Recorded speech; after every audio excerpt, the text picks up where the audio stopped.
আপনি মিথ্যা মামলা কাহিনী সাজাচ্ছেন আমার পরিবারের নামে। মনে করছেন আমি ভয় পাবো আপনার কথায়? আপনার যা খুশি করেন, আমি ওর শেষ দেখে ছাড়বো। চেয়ারম্যান সাহেবের কথায় হাতের কাপে চুমুক দিতে দিতে আবারও আগের ন্যায় সুফিয়া খান বলল, আপনার এই মনে হলো আমি আপনাকে মিথ্যে বলবো? আমাকে আপনার এত ছোট মস্তিষ্কের মনে হয়? তারেক, চেয়ারম্যান সাহেবকে ওনার বিরুদ্ধে মামলার অভিযোগগুলোর কাগজ দেখাও তো। কথাগুলো বলতে বলতে তৎক্ষণাৎ তারেক নামক ছেলেটি হাতের ফাইল থেকে কিছু কাগজ বের করে সামনে রাখতে সেগুলো হাতে নেয় চেয়ারম্যান সাহেব। সাজানো গুছানো প্রত্যেকটা মামলাই ওনার আর ওনার ছেলেদের বিরুদ্ধে করা।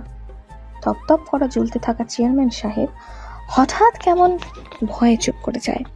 সুফিয়া খান সেদিকে তাকিয়ে হাতের চাটা টেবিলের উপর রাখতে রাখতে চেয়ারম্যান সাহেবের উদ্দেশ্যে বলল, শুনেন চেয়ারম্যান সাহেব, এলাকায় চেয়ারম্যানই করছেন তো মানুষের সেবা পর্যন্ত সীমাবদ্ধ থাকুন। শুধু শুধু আমার ছেলেকে কেন টানছেন? আমার ছেলে আপনার বাজেটের বাইরে। ছেলেটা অসুস্থ বলে মা এসেছি, ভাবুন। মা যদি এতটুকু পর্যন্ত আসে তাহলে ছেলের বাবাও তো আসবে, তাই না? আপনি আমাকে সামাল দিতেই পারবেন না, ছেলের বাবা অবধি বা ছেলে অবধি যাবেন তো দূরের কথা। আমি যাওয়ার পর আমার স্বামী আসবে, আপনি এত চাপ নিতে পারবেন না। সেজন্য বলছি আমাদের থেকে দূরে থাকুন। শুনেন চেয়ারম্যান সাহেব, ছোট মানুষের ওপর ক্ষমতার প্রভাব দেখানোটা আমার মোটেও পছন্দ না। ক্ষমতার খেলা জমে সমানে সমানে। তারপরও আপনার ভালোর জন্য একটা ডেমো দেই। আপনি আমার ছেলের নামে মামলা দিলে আমি আপনাকে রোজ একটা করে নতুন নতুন মামলা ঠুকবো। আপনার হিসেবের খাতা ভুল হয়ে যাবে, টাকা শেষ হয়ে যাবে, কিন্তু আমার মামলা করা শেষ হবে না। আপনি যদি মনে করেন পালিয়ে বাঁচবেন, তাহলে বলে রাখি আপনি আর আপনার ছেলে দুটোকেই মোস্ট ওয়ান্টেড আসামি বানিয়ে পেপারে ছাপিয়ে বাংলাদেশের প্রত্যেকটা থানায় অভিযোগ দেওয়া হবে। এরপর যদি মনে করেন আপনারা দেশ ছেড়ে পালাবেন, তাহলে বলে রাখি এয়ারপোর্ট আমার বাপের রাজত্বে চলে। আপনাদের পালানোর পথ বন্ধ। ছেলেকে আমেরিকার ভিসা দিয়ে কি করবেন যদি ছেলেই না বাঁচে? আমার ছেলেটা অনেক দিন অসুস্থতার পর বাংলাদেশে ফিরে এসে বইয়ের টানে সেই বউকেই নাকি আপনার ছেলে বিয়ে করে নিল। স্বামী জীবিত অবস্থায় বইয়ের দ্বিতীয় বিয়ে করা জায়েজ না, আইনগত দিক থেকে অপরাধ। আপনি কয়টা মামলা সামলাবেন? কার কার কাছে যাবেন? আপনি যার কাছেই যান না কেন সে আমারই লোক হবে। তারপর আপনার সান্ত্বনা দেওয়ার জন্য চেষ্টা করে দেখতে পারে। তারপরও একটু চোখ বুলিয়ে ঘুরিয়ে দেখবেন আপনার এলাকায়, আপনার থানায়, আপনার পুলিশের সামনে বসে আমি আপনাকে পিষে ফেলার ক্ষমতা রাখি। তাহলে ভাবুন, এরপরে যদি আপনি আমার ছেলের পিছনে লাগেন তাহলে কি করব? দীর্ঘ কথা বলে সুফিয়া খান থামেন। চেয়ারম্যান সাহেবের কপাল বেয়ে ঝরঝর করে ঘাম ঝরছে এই শীতের রাতেও।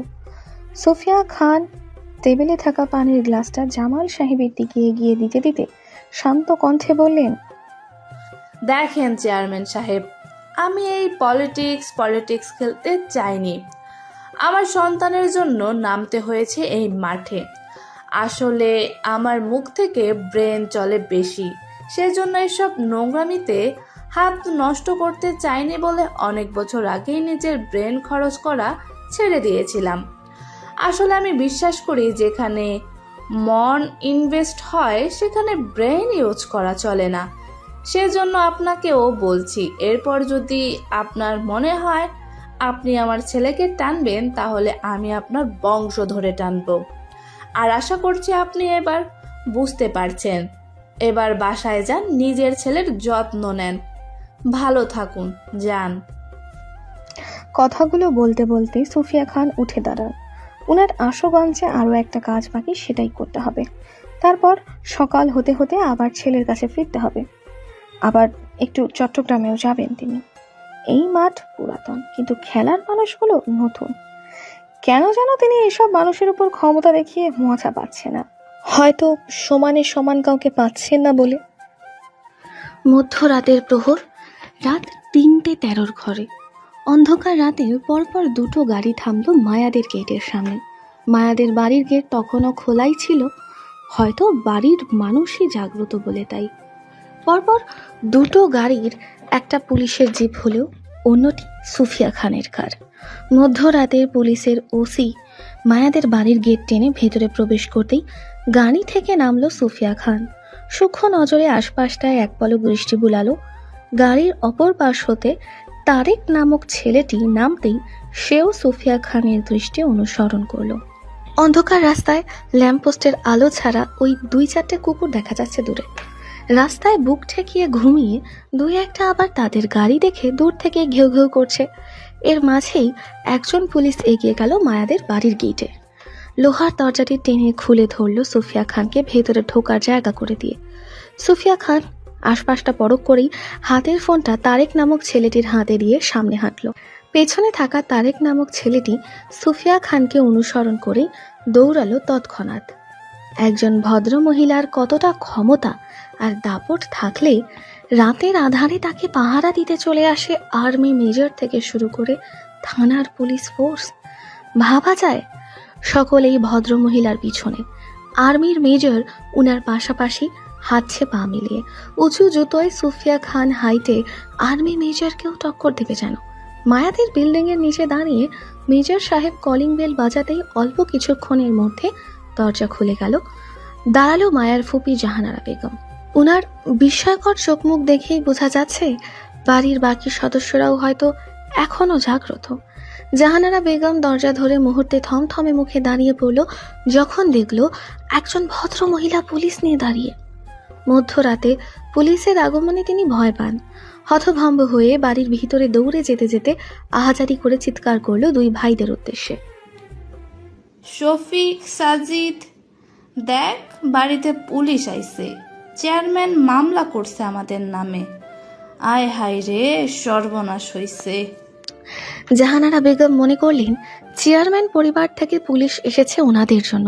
ওনার আহাজারির চিৎকারে সুফিয়া খান কপাল কুঁচকে তাকান সেদিকে। দৃষ্টি অনুসরণ করে দেখল বাড়ির সদস্যরা প্রায় সকলেই এখনো জাগ্রত, বসার ঘরে ভিড় জমিয়ে। হয়তো কোনো আলোচনা সভা হচ্ছিল তাদের মাঝে। হওয়াটাও স্বাভাবিক, অস্বাভাবিক কিছু না। বাড়ির মেয়ের বিয়ে ভাঙলে, বরযাত্রী ফেরত গেলে সব পরিবারেরই এমন হইচই থাকে। তাই মায়ার পরিবারের সবাই মাঝে হইচই থাকাটা অস্বাভাবিক কিছু না। সুফিয়া খান আপাতত সেসব মনোযোগ হলো না, আর না উপস্থিত সদস্যের কাউকে চিনল। ওনার চেনার কথাও না। কখনো মায়ার পরিবারের সঙ্গে ওনার সাক্ষাৎকার হয়নি, আর না ফাহাদের বউ মুক্তার সঙ্গে দেখা হয়েছে। তবে তিনি ছবিতে দেখেছিল ফাহাদের বউকে, সেই সুবাদে ওনার মুক্তাকে চেনার কথা। হয়তো মুক্তার ক্ষেত্রেও তাই। সুফিয়া খানকে সরাসরি না দেখলেও সেও ছবিতে দেখেছিল রিদ খানের মা সুফিয়া খানকে। সুফিয়া খানের হঠাৎ আগমনে থমথমে মুখে সকলেই বসা থেকে উঠে দাঁড়ালো দরজার দিকে তাকিয়ে। সুফিয়া খান মুখের মাস্ক খুলতে খুলতে খুব স্বাভাবিকের ন্যায় বাসায় প্রবেশ করলে চমকে ওঠার মতো দ্রুততায় এগিয়ে আসলো মুক্তা। সন্ধ্যায় মায়ের বিয়েতে পরা শাড়িটা এখনো ওর গায়ে জড়িয়ে, সেটির আঁচল মাথায় টানতে টানতে এগিয়ে আসলো সুফিয়া খানের দিকে। হৃদের মাকে চিনতে ভুল হয়নি ওর। দ্রুততায় এগিয়ে এসে পায়ে হাত দিয়ে সালাম করতেই মুক্তার মাথায় হাত রাখলো সুফিয়া খান। তীক্ষ্ণ গলায় মুক্তাকে উদ্দেশ্য করে বলল, ফাহাদের বউ, রাইট? গম্ভীর মুখের সুফিয়া খানের প্রশ্নে খানিকটা ভয় পেল মুক্তা। এই মহিলা সাংঘাতিক ধারালো আর তেজি মানুষ। সে শুনেছিল ফাহাদের মুখে, যদিও বিয়ের পরে কখনো মুখোমুখি হয়নি দুজন, তারপরও প্রথম সাক্ষাতে কেমন যেন ভয় পাচ্ছে মুক্তা। তাছাড়া এতগুলো পুলিশ নিয়ে হঠাৎ ওদের বাড়িতে আগমন করলে মুক্তার ভয় পাওয়াটাও তো স্বাভাবিক। মুক্তা ফের শাড়ির আঁচলটা মাথায় টেনে মিনমিন করে সম্মতি দিয়ে বলল, জি আন্টি। মুক্তার কথা শেষ হতে হতে সুফিয়া খানের আদেশ আসলো তৎক্ষণাৎ, তোমার মা বাবাকে ডাকো। মুক্তা থমথমে মুখে মিনমিন করে বলল, জি, ওনারা এখানেই আছেন, আপনি ভেতরে আসুন আন্টি। হ্যালো ডিয়ার লিসেনার্স, আপনারা শুনছেন স্টোরিজ অন। ছেলের পিছনও ছাড়ছে না, ওনার ছেলেটাকেও সুস্থ হতে দিচ্ছে না। এখন আবার উটকো ঝামেলা। শালার বেয়ারা, মরার আর জায়গা পেল না। ভাবছিলাম হাত নষ্ট করব না, আমারে মাঠে না নামাইলে কারো শান্তি নাই। দে ফোন দে। কথাগুলো বলতে বলতে আসিফের হাত থেকে ফোনটা এক প্রকার ছিনিয়ে নেওয়ার মতো করে কানে তুলল তিনি। থানার ওসিকে কিছু বলতে না দিতে সুফিয়া খান বললেন, শুনেন ওসি সাহেব, আপনার কাছে রিদ খানের নামে কোনো মামলা আসে নাই এখন পর্যন্ত। বাকিটা কি করতে হবে সেটা আপনি ভালোই জানেন। বুদ্ধিমান লোককে কিছু বলতে হয় না আশা করছি। ফোনের ওপাশ থেকে ওসি সাহেবের গমগমে উত্তর বলল, জি মিসেস খান, বুঝতে পেরেছি, কিছু বলতে হবে না। আসলে আপনি না বললেও আমরা এই মামলা হাতে নিতাম না। দোয়া করবেন তাতেই হবে। রিদ খানকে সালাম দিবেন আমার। রাখছি। কল কেটে যাওয়ার আগেই সুফিয়া খান ওসির উদ্দেশ্যে বলল, শুনেন ওসি সাহেব, ফোন রাখলে হবে না, আপনার কাজ শেষ হয়নি। আসলে আমার ছেলেটা একটু অসুস্থ, আর অসুস্থ ছেলেটা আমার ইমোশন। এখন যদি কেউ আমার ইমোশন নিয়ে টানাটানি করে তাহলে সেটা আমার মোটেও ভালো লাগবে না। আপনি এক কাজ করেন, আশুগঞ্জ থানার নাম্বারটা আমাকে সেন্ড করেন। সেই সাথে থানার ফোন করে জানাবেন মামলা করার বাদী জনাব জামাল শওকত চেয়ারম্যান একজন মোস্ট ওয়ান্টেড ক্রিমিনাল, তাকে যেন থানায় আটকে রাখা হয়। আসলে আমি ওনার সাথে কথা বলতে চাইছি, সাক্ষাৎ করতে চাই, বুঝেছেন? সুফিয়া খানের কথায় তৎক্ষণাৎ সম্মতি জানান ফোনের ওপাশের থাকা ওসি সাহেব। জি ম্যাডাম, হয়ে যাবে। ধন্যবাদ ওসি, তবে আপনার খেয়াল রাখা হবে, চিন্তা করবেন না, আমার লোক যাবে আপনাকে খেদমতে। ওপাশের ওসি সাহেব খুশিতে উৎফুল্লতা দেখিয়ে বললেন, আপনার দোয়াই আছি ম্যাডাম। কল কেটে যেতেই আসিফের হাতে ফোনটা তুলে দিতে দিতে সুফিয়া খান কপাল কুঁচকে তাকান আসিফের দিকে। কিছু একটা ভেবে বললেন, তুই আমার সাথে যাবি নাকি হাসপাতালে থাকবি হৃদের সঙ্গে, কোনটা? আসিফ সুফিয়া খানের কথায় দ্বিমনা করে বলল, আমি আপনার সাথে যাই ম্যাডাম। রাদীপ ভাই তো বলেছেন তিনি আসছেন, রিদ ভাইয়ের সঙ্গে রাত্রে থাকবেন এখানে। আপনার হয়তো আমাকে প্রয়োজন পড়তে পারে। সুফিয়া খান হাতে ফোনটা আসিফের দিকে দিয়ে বলল, তোর আরো বড় হতে হবে আসিফ, অল্প ব্রেন দিয়ে হৃদকে কিভাবে হ্যান্ডেল করিস। যাই হোক, তোর প্রয়োজন আপাতত আমার ছেলে অবধিই থাক, সকালে দেখা হবে, খেয়াল রাখিস, আসছি। সুফিয়া খানকে হসপিটালের করিডোর ধরে চলে যেতে দেখেই আসিফ সেদিকে কেমন হতভম্ব হয়ে তাকায়। হৃদ ভাইয়ের মা অসাধারণ কোনো নারী মনে হয় না। ওনার চাল চলন, কথাবার্তা, শান্ত মস্তিষ্কের ডিসিশনে যে কোনো মানুষকে মেরে ফেলার ক্ষমতাও রাখেন তিনি। ছেলের নামে মামলাগুলো কেমন মুহূর্তে ধামাচাপা দিয়ে দিল তিনি। উল্টো মামলা দায়ী করা ব্যাধি চেয়ারম্যানকেও ফাঁসিয়ে দিল মোস্ট ওয়ান্টেড ক্রিমিনাল বলে। এরা মা ছেলে পারে না এমন কোনো কাজ নেই। এদের পিছনে থেকে মাঝে মধ্যে আসিফের রুহ কেঁপে ওঠে এদের কর্মকাণ্ডে। আল্লাহ জানে এবার চেয়ারম্যান পরিবারের কি হয়। সুফিয়া খান আশুগঞ্জ যাওয়ার মানে চেয়ারম্যান পরিবারের কপালে শনি লটকানো। রাত 3:30টার ঘরে অন্ধকার রাতে সাদা গাড়িটি এসে থামলো আশুগঞ্জ থানার সামনে। তাড়াহুড়ো ড্রাইভার গাড়ি থেকে নেমে পিছনের দরজা টেনে ধরতেই গাড়ি থেকে বের হন পরিপাটি সুন্দর সুফিয়া খান। বয়স্ক ড্রাইভারের হাইটে সুফিয়া খানকেই লম্বা দেখালো। তিনি আশেপাশে তীক্ষ্ণ দৃষ্টিতে তাকিয়ে সোজা হাঁটলো থানার ভিতরে। ড্রাইভার শব্দ করে গাড়ির দরজা আটকাতেই সুফিয়া খানের পিছন পিছন আরো দুজন লোক হাঁটলো সেদিকে। একজন সুফিয়া খানের পার্সোনাল অ্যাসিস্ট্যান্ট তারেক, বয়স হৃদের পাশাপাশি হবে, তবে হালকা পাতলা ছেলেটি খুবই মেধাবী। প্রফেশনাল উকিল হলেও গোপনে সে একজন দক্ষ হ্যাকার। হাতের চালানি পারে না এমন কোনো কাজ নেই। তারেক নামক ছেলেটিকে আপাতত সবাই সুফিয়া খানের পার্সোনাল অ্যাসিস্ট্যান্ট হিসাবেই চেনে। এই মুহূর্তে চোখে মোটা চশমা পরে হাতে মোটা ফাইলগুলো নিয়ে সেও সুফিয়া খানের পিছন পিছন যাচ্ছে পুলিশ স্টেশনের ভিতর। অপর পাশে আর্মির মেজর নওয়াজ হাসান। মধ্যরাতে 3 জন পুলিশ স্টেশন প্রবেশ করতেই থানার পুলিশ এগিয়ে আসেন সেদিকে। সুফিয়া খানের সঙ্গে কুশলাদি বিনিময় করার মাঝে সুফিয়া খানের চোখে পড়ে চেয়ারে বসা চেয়ারম্যান সাহেবকে। সুফিয়া খান সবাইকে এড়িয়ে সেদিকে এগিয়ে যান। পাশের চেয়ারটা টেনে জামাল চেয়ারম্যানের মুখোমুখি বসতে বসতে হেয়ালি করে বলেন, আরে চেয়ারম্যান সাহেব যে, কেমন আছেন আপনি? আপনার টানে আশুগঞ্জ অব্দি চলে আসলাম। তা ভালো আছেন আপনি? সব ঠিকঠাক? সুফিয়া খানের হেয়ালি কথায় কেমন তেতে উঠল জামাল সাহেব। তিনি এসেছিল উনার ছেলে আর ছেলের বউকে মারার দায়ে মামলা করতে, কিন্তু এখানে আসার পর উল্টো উনাকে আটকে রেখেছে ক্রিমিনাল বলে। উনি বুঝতে পারছে এই মহিলার কথায় উনাকে আর উনার লোকেদের এত রাত অবধি থানায় আটকে রাখা হয়েছে। ওইদিকে উনার অসুস্থ ছেলেটা জীবন মৃত্যু মুখে পড়ে লড়াই করছে, উনি সেখানেও যেতে পারছে না এই মহিলার জন্য, আর এখানে এসে এই মহিলা ওনার সাথে হেয়ালি করছে। জামাল সাহেব তেতে উঠে বললেন, আমাকে আটকে রাখলে ভেবেছেন আমি ভয় পাবো? আপনার গুন্ডা ছেলেকে জেলের ভাত খাইয়ে ছাড়বো আমি। জামাল সাহেবের কথায় সোফিয়া গা ছেড়ে চেয়ারে বসতে বসতে পায়ের উপর পা তুলল, হেয়ালি করে বলল, কি চেয়ারম্যান সাহেব, এটা কেমন কথা? আমি আপনার সাথে কথা বলছি আর আপনি আমার ছেলেটাকে টানছেন। This is not done. মা এসেছে, তার সাথে কথা বলুন না, শুধু শুধু এসবের ছেলেটাকে কেন টানছেন? সুফিয়া খানের হেয়ালি কথাগুলো যেন জামাল সাহেবকে উত্তেজিত করছেন বারবার। তিনি রেগে চিল্লিয়ে বললেন, কারণ আপনার ছেলে একটা গুন্ডা সন্ত্রাসী, তাই। সুফিয়া খান আগের ন্যায় হেয়ালি করে বলল, আপনি আমার ছেলের বউকে নিজের ছেলের বউ করে নিয়ে যাবেন আর আমার ছেলে গুন্ডামি করলেই দোষ? ধরেন আপনার বউকে যদি আমার স্বামী বিয়ে করতে চায়, তাহলে আপনি কি করবেন? সুফিয়া খানের কথা শেষ হওয়ার আগেই জামাল সাহেব চেতে উঠে চিৎকার করে বলল, আপনি বেশি বাড়াবাড়ি করছেন। জামাল সাহেবকে উত্তেজিত হয়ে যেতে দেখে দারুণ হাসল সুফিয়া খান। হেয়ালি করে বলল, আপনার বুড়ো রক্ত যদি এত গরম হয়, তাহলে আমার ছেলের জোয়ান রক্ত কতটা গরম হওয়া দরকার চেয়ারম্যান সাহেব? আপনি বুড়ো বয়সে আপনার বইয়ের ভাগ বসাতে চান না, তাহলে আমার জোয়ান ছেলে কেমনে পারবে? আচ্ছা ধরেন আপনার ভালো ছেলেটা যদি হঠাৎ করে হাসপাতাল থেকে গায়েব হয়ে যায়, তাহলে এত ভালো মানুষই দিয়ে কি করবেন? শুনেন চেয়ারম্যান সাহেব, জীবনে কিছু সময় গুন্ডা হওয়া খারাপ কিছু না।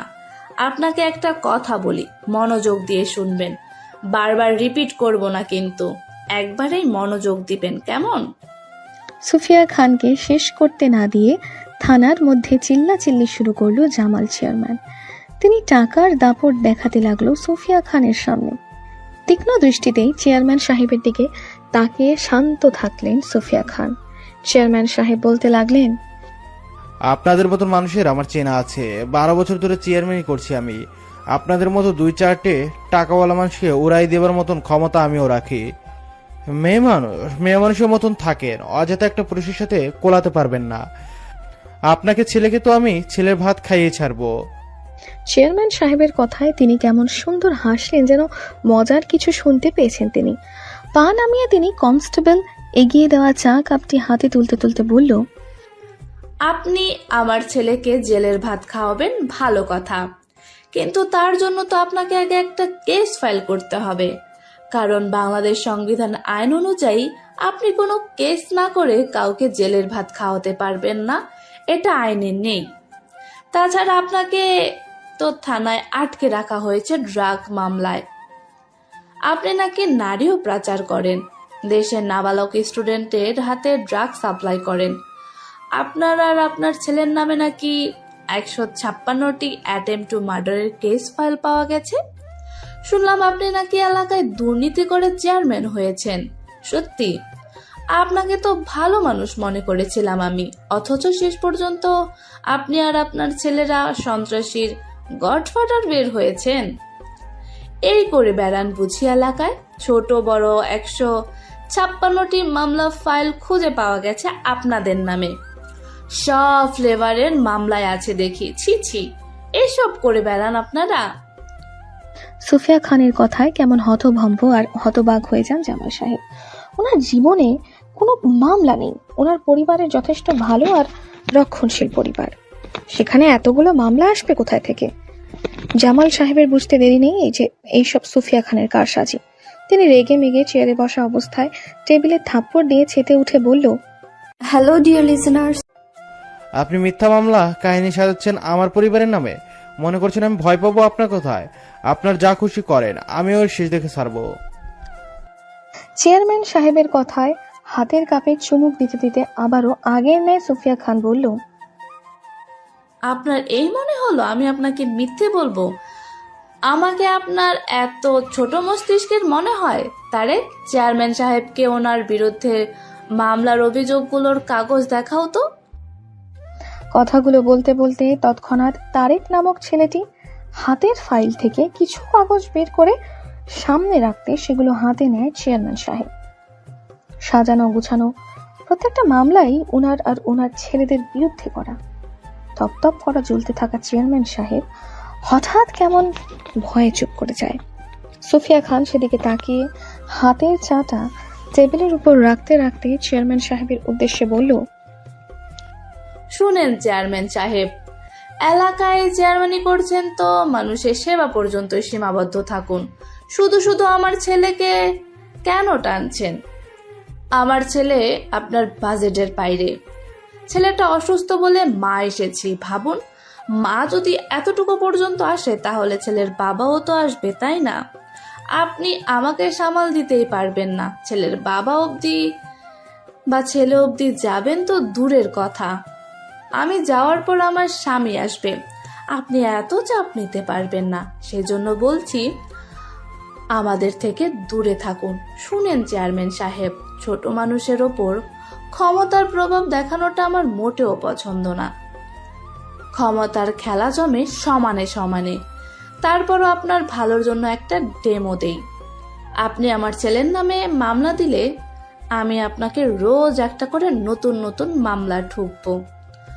আপনার হিসেবের খাতা ভুল হয়ে যাবে, টাকা শেষ হয়ে যাবে, কিন্তু আমার মামলা করা শেষ হবে না।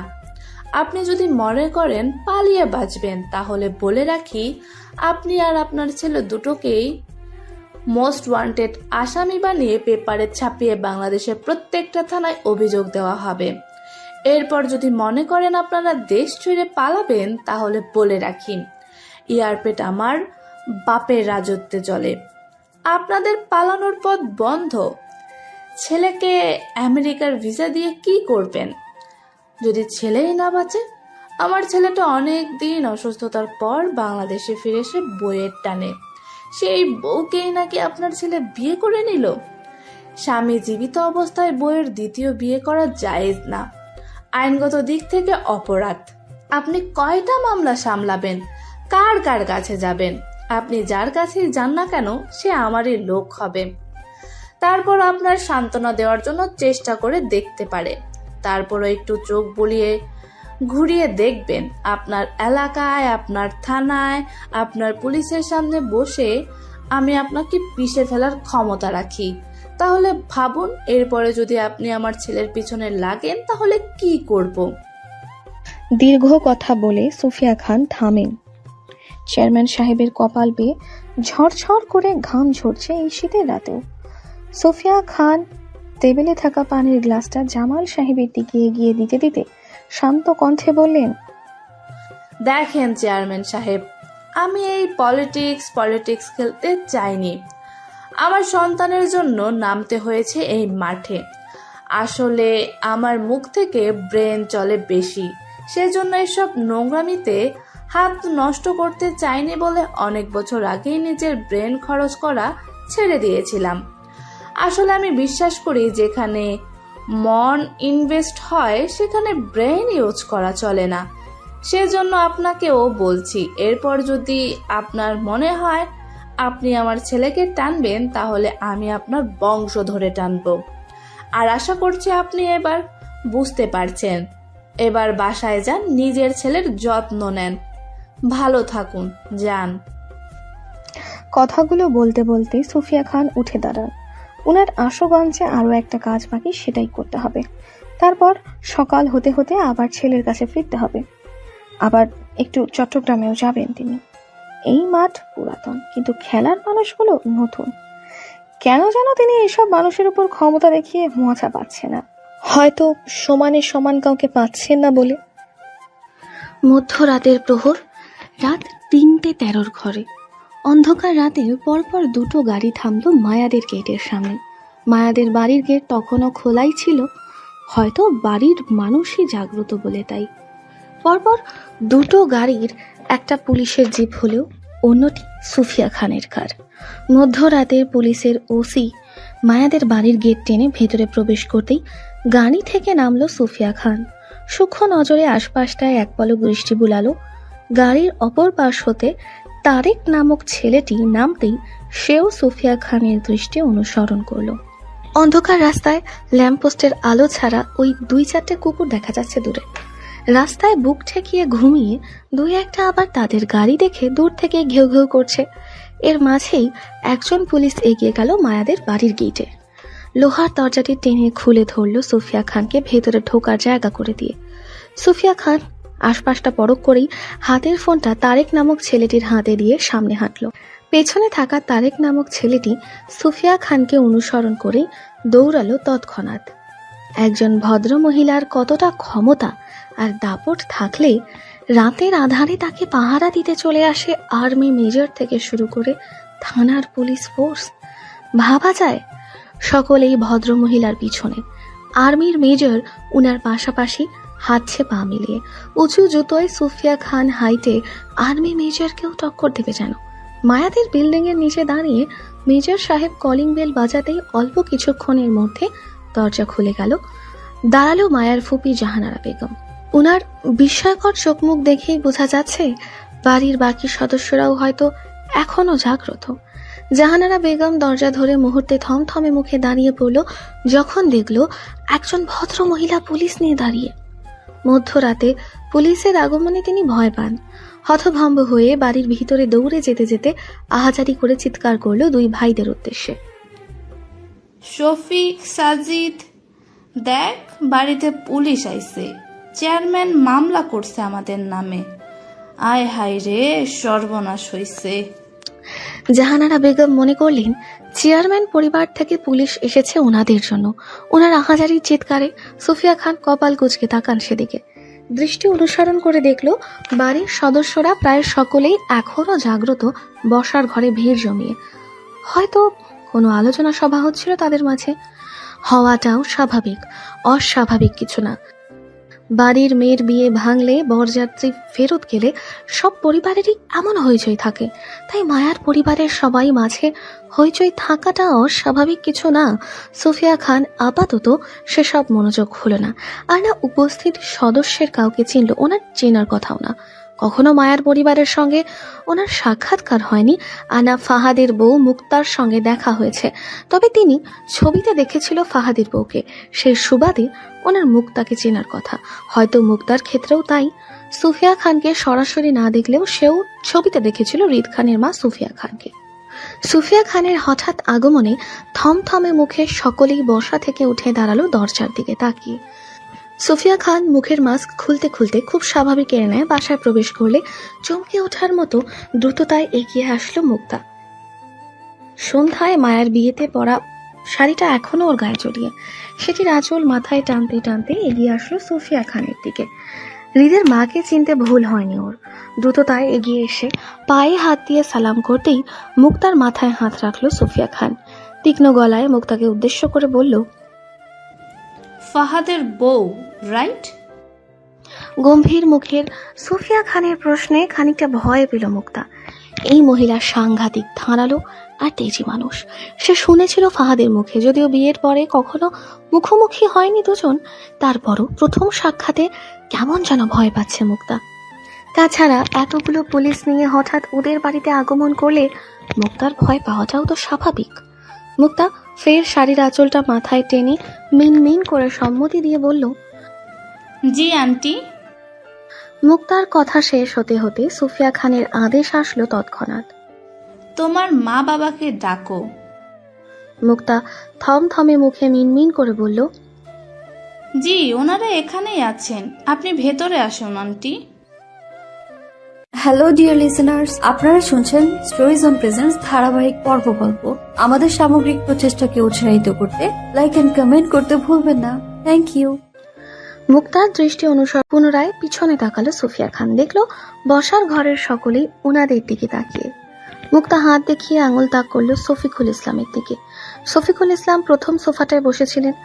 সুফিয়া খান মুক্তার উঁচিয়ে রাখা আঙুল অনুসরণ করে মায়ার বাবার দিকে এগোতে এগোতে নিরেট গলায় বলল, আমি মায়ার সঙ্গে কথা বলতে চাই। এখন আপনারা কথা বলতে দিবেন না নাকি ঝামেলা করবেন, কোনটা? যেটা করতে চান আমি সেটাতেই রাজি। বলুন কি করলে খুশি হবেন? হতবাগ হতবুদ্ধি থমথমে মুখে সকলেই একে অপরের মুখে চাওয়াচাওয়ি করল সুফিয়া খানের কথায়। মধ্যরাতে এই মহিলা উনাদের বাসায় এসে সবাইকে কেমন হুমকি ধামকি দিচ্ছেন, বলছে উনারা নাকি ঝামেলা করতে চায়। বসার ঘরে মায়া, জুই, রাফা আর রেহেনা বেগম বাদে সকলেই উপস্থিত ছিল। সুফিয়া খান শফিকুল ইসলামের মুখোমুখি দাঁড়ালো উত্তরের আশায়। সাজিদুল ইসলাম হাতে পায়ে মাথায় জায়গা জায়গা ব্যান্ডেজ করে ভাই শফিকুল ইসলামের পাশাপাশি দাঁড়িয়েছিল। সুফিয়া খানের কথায় চেতে উঠল তক্ষুনি, কটাক্ষ গলায় বলল, কে আপনি? এখানে পুলিশ নিয়ে কেন এসেছেন? সুফিয়া খান তীক্ষ্ণ দৃষ্টিতে তাকালো সাজিদুল ইসলামের দিকে। চটাং চটাং মেজাজের মানুষ ওনার পছন্দ না, এরকম মানুষের ব্রেইন খুব কম হয়, সেজন্য তাদের মুখ চলে বেশি। সুফিয়া খানকে উদ্দেশ্য করতে না দেখে মুক্তা পাশ থেকে তাড়াহুড়োয় সাজিদুল ইসলামকে থামাতে চেয়ে বলল, কাকা, উনি আমার মামি শাশুড়ি, হৃদ ভাইয়ার আম্মু। রিত নামটা শুনেই কেমন তেলে বেগুনে জ্বলে উঠল সাজিদুল ইসলাম। এই ছেলের জন্য বরযাত্রী রক্তাক্ত অবস্থায় হসপিটালের পড়ে ওনাকে পিটিয়েছেন, উনি আহত অবস্থায় হাত পা ভেঙে এখন বাসায় বসে। ওনার বাড়ির মেয়েরও সম্মান নষ্ট হলো, সবাই ছিঁ ছিঁ করছে ওনাদের মুখের উপর। এখন আবার হৃদের মা এসেছে নতুন কাহিনী করতে। ওনাদের বাড়ির মেয়েদের সঙ্গে আর কোনো সম্পর্ক রাখবে না এই বাড়ির ছেলেদের। এখন এখানেই সব শেষ। সাজিদুল ইসলাম আবারও কাউকে কিছু বলতে না দিয়ে রাগে কটমট করে বলল, দেখেন, আপনি যেই হন না কেন, এটা ভদ্রলোকের বাড়ি। আপনাদের মতন অভদ্র মানুষের এখানে জায়গা নেই। আপনি বরং এখন আসুন, আমাদের বাড়ির মেয়েদের সঙ্গে আপনাদের বাড়ির কারুর কোনো সম্পর্ক থাকবে না, আর না আপনার সাথে কেউ কথা বলবে। আপনি চলে যান। জুয়ের বাবা সাজিদুল ইসলামের কথায় তৎক্ষণাৎ ওসি সাহেব ধমকে উঠল রাগে। কোথায় কখন কার সামনে দাঁড়িয়ে কিভাবে কথা বলতে হয় সেটা বুঝাতে চেয়ে তিনি সাজিদুল ইসলামের দিকে তেড়ে যেতে চাইলে সুফিয়া খান হাতের ইশারায় ওসি সাহেবকে থামিয়ে দিতে দিতে সাজিদুল ইসলামের উদ্দেশ্যে শান্ত গলায় বলল, দেখুন সাজিদুল সাহেব, আমার সবখানে ক্ষমতার প্রয়োগ করাটা কিন্তু একদম পছন্দ না। যে যতটুকু যোগ্য আমি তাকে ততটুকুই রাখি। আপনার সাথে আমি ভদ্র আছি, তার মানে বুঝতে হবে আপনি আমার চাপ নেওয়ার যোগ্য নয়। বাকি রইল সম্পর্কের কথা, সেটা না হয় আপনাদের বাড়ির মেয়েদের ঠিক করতে দিন। তারাই কি চায়? আপনাদের বাড়ির মেয়েদের সম্মান না থাকলেও আমার বাড়ির বউদের কিন্তু যথেষ্ট সম্মান আছে সাজিদুল সাহেব। তাই গলা নামিয়ে, নয়তো আমি গলা উচালে কিন্তু আপনি ঠাঁই পাবেন না। কথাগুলো বলেই সুফিয়া খান শফিকুল ইসলামের দিকে চোখে চোখ রেখে বলল, মেরুদণ্ডহীন প্রাণী পশুর সমান হয় শফিকুল সাহেব। ছেলে মেয়েদের বাবাদের হতে শিখুন, নয়তো ছেলে মেয়েরা আপনাকে বাবা ডাকা ছেড়ে দিবে। কথাগুলো শেষ করেই সুফিয়া খান ফের ঘাড় ঘোরালো মুক্তার দিকে শান্ত গলায় বলল, মায়া কোথায়? মুক্তা ভয়ে তাড়াহুড়ো করে বলল, ওপরে আছে। সুফিয়া খান আদেশ স্বরূপ বলল, আমাকে মায়ার রুমে নিয়ে যাও, কুইক। কৃত্রিম লাইটের আলোয় সুফিয়া খানের মুখোমুখি বসে মায়াকে জড়িয়ে ওর মা রেহেনা বেগম বসে বিছানায়, পাশেই রাফা, জুই দুজনেই দাঁড়িয়ে। সকলেই মুখ থমথমে বিস্ময়কর সুফিয়া খানকে এই মুহূর্তে দেখে। বাকিদের সুফিয়া খানকে চেনা না থাকলেও মায়া ঠিকই চিনল সুফিয়া খানকে, কিন্তু মাত্রাতিরিক্ত জ্বরের ঘোরে মাথা ফেলে শুয়ে রইল ওর মায়ের বুকে। এতক্ষণ মায়াকে জলপট্টি দিচ্ছিল রেহেনা বেগম। সুফিয়া খানের আগমনে বিব্রত বোধ করে মায়াকে নিয়ে অগোছালো অবস্থায় বসলো রেহেনা বেগম। চোখ মুখ কেঁদে কুটে লাল হয়ে আছে সবার। সুফিয়া খান তীক্ষ্ণ দৃষ্টিতে সকলকেই পরখ করে নিল। মায়ের দিকে তাকাতে ওনার কুচকানো কপাল আরো কুচকে আসলো মায়ার নাচেহাল অবস্থা দেখে। মায়ার সুন্দর মুখটা জ্বরের ঘোরে ফ্যাকাশে হয়ে আছে। সবচেয়ে বড় কথা, মায়ার শরীর 1 কেজি মাংস হবে কিনা সন্দেহ আছে। সুফিয়া খানের এতটা শুকিয়েছে মেয়েটা। লাস্ট বার যখন তিনি মায়াকে দেখেছিল, হৃদয়ের সঙ্গে তখন বেশ নাদুস নুদুস আর হেলদি ছিল মায়া, কিন্তু এখন শরীরের অবস্থা খুবই শোচনীয়। তিনি এসেছিল মায়ার সঙ্গে কথা বলতে, কেন বিবাহিত হয়েও দ্বিতীয় বিয়ে করলো সেটা জানতে। অথচ মায়ার পরিস্থিতি দেখে ওনার মনে হচ্ছে মেয়েটাকে আগে সুস্থ করানো উচিত, তারপর বাকি কিছু। সুফিয়া খান মায়াকে পরখ করে রেহেনা বেগমকে প্রশ্ন করলেন মায়ার খবর জানতে চেয়ে। বলল, কি হয়েছে মায়া? সুফিয়া খানের প্রশ্নে মায়াকে 2 হাতে ঝাপটে ধরেই রেহেনা বেগম অসহায় গলায় বলল, আমার মেয়েটা অনেকদিন ধরে অসুস্থ। রেহানা বেগমের কথায় খানিকটা অসন্তুষ্ট হলো সুফিয়া খান। তীক্ষ্ণ গলায় বলল, এত অসুস্থতার মাঝে মেয়েকে বিয়ে দিতে গেলেন কেন? আপনারা জানতেন না মায়া বিবাহিত ছিল সেটা? সুফিয়া খানের কথায় ঝরঝর করে কেঁদে উঠল রেহেনা বেগম। অসহায় গলায় একে একে বলতে লাগলো, আমার মেয়েটা বলেছিল আপনার ছেলের কথা, কিন্তু ওর কথা কেউ বিশ্বাস করেনি, প্রমাণ ছিল না বলে। ওর বাপ চাচা আর ফুপিরা সবাই মিলে আমার অসুস্থ মেয়েটাকে জোর করে বিয়ে দেয়। রেহেনা বেগমের কথায় কেমন যেন মেজাজ খিচে গেল সুফিয়া খানের রাগে। এত কিসের প্রমাণ প্রয়োজন হয় অসুস্থ মেয়েকে জোর করে বিয়ে দেওয়ার জন্য? অসুস্থ মানুষকে এমনিতে বিয়ে দিতে নেই, এটা মূর্খ মানুষগুলো কি জানতো না? তাছাড়া যদি কেউ দাবি করে সে বিবাহিত, অন্তত সেটা সত্য মিথ্যা যাচাই বাছাই করে তাকে দ্বিতীয় বিয়ে দিতে হয়, নয়তো পাপের দ্বারে দাঁড়াতে হয়। মায়া যখন বলেছিল সে বিবাহিত, তখন অন্তত সত্য মিথ্যা যাচাই বাছাই করার জন্য হলেও উনাদের অপেক্ষা করতে পারতো এরা। তা না করে উল্টো বিবাহিত মেয়েকে জোর করে না যায় সম্পর্কে বেঁধে দিল এরা। ওনার ছেলেটাও বইয়ের জন্য পাগল প্রায়। এই মেয়েকে না পেলে যে ঠিক হবে কিনা তিনিও জানেন, কিন্তু মায়ার বিয়েটা নিয়ে কেমন যেন বারবার মেজাজ খিচে যাচ্ছে ওনার। সুফিয়া খান শক্ত গলায় বলল, বিবাহিত মেয়ের স্বামী জীবিত অবস্থায় দ্বিতীয় বিয়ে জায়েজ নয়, সেটা জানার পরেও কিভাবে আপনারা জোর করলেন মায়াকে দ্বিতীয় বিয়ের জন্য? রেহেনা বেগম মুখ গুমড়ে টুকরে কেঁদে উঠল। খানিকটা সময় নিয়ে রয়ে শুয়ে শুরু থেকে সবটাই জানালো মায়ার পরিস্থিতি সম্পর্কে সুফিয়া খানকে। সবটা শুনে মুহূর্তে কেমন নমনীয়তা হয়ে গেল সুফিয়া খানের মন। তীব্র অপরাধ বোধের জাগ্রত হলো মনে। হৃদকে নিয়ে দিশেহারা হয়ে যাওয়ায় মায়ার খোঁজ করতে পারেননি তিনি। বলতে গেলে ওনার মাথায় ছিল না মায়ার ব্যাপার। এখন ওনার বেখেয়ালিপনায় এতগুলো সম্পর্কে ফাটল ধরলো। মায়া মানসিক রোগী, ওনার ছেলেটা সুস্থ হয়েও হচ্ছে না, বউয়ের জন্য ছটফট করছে।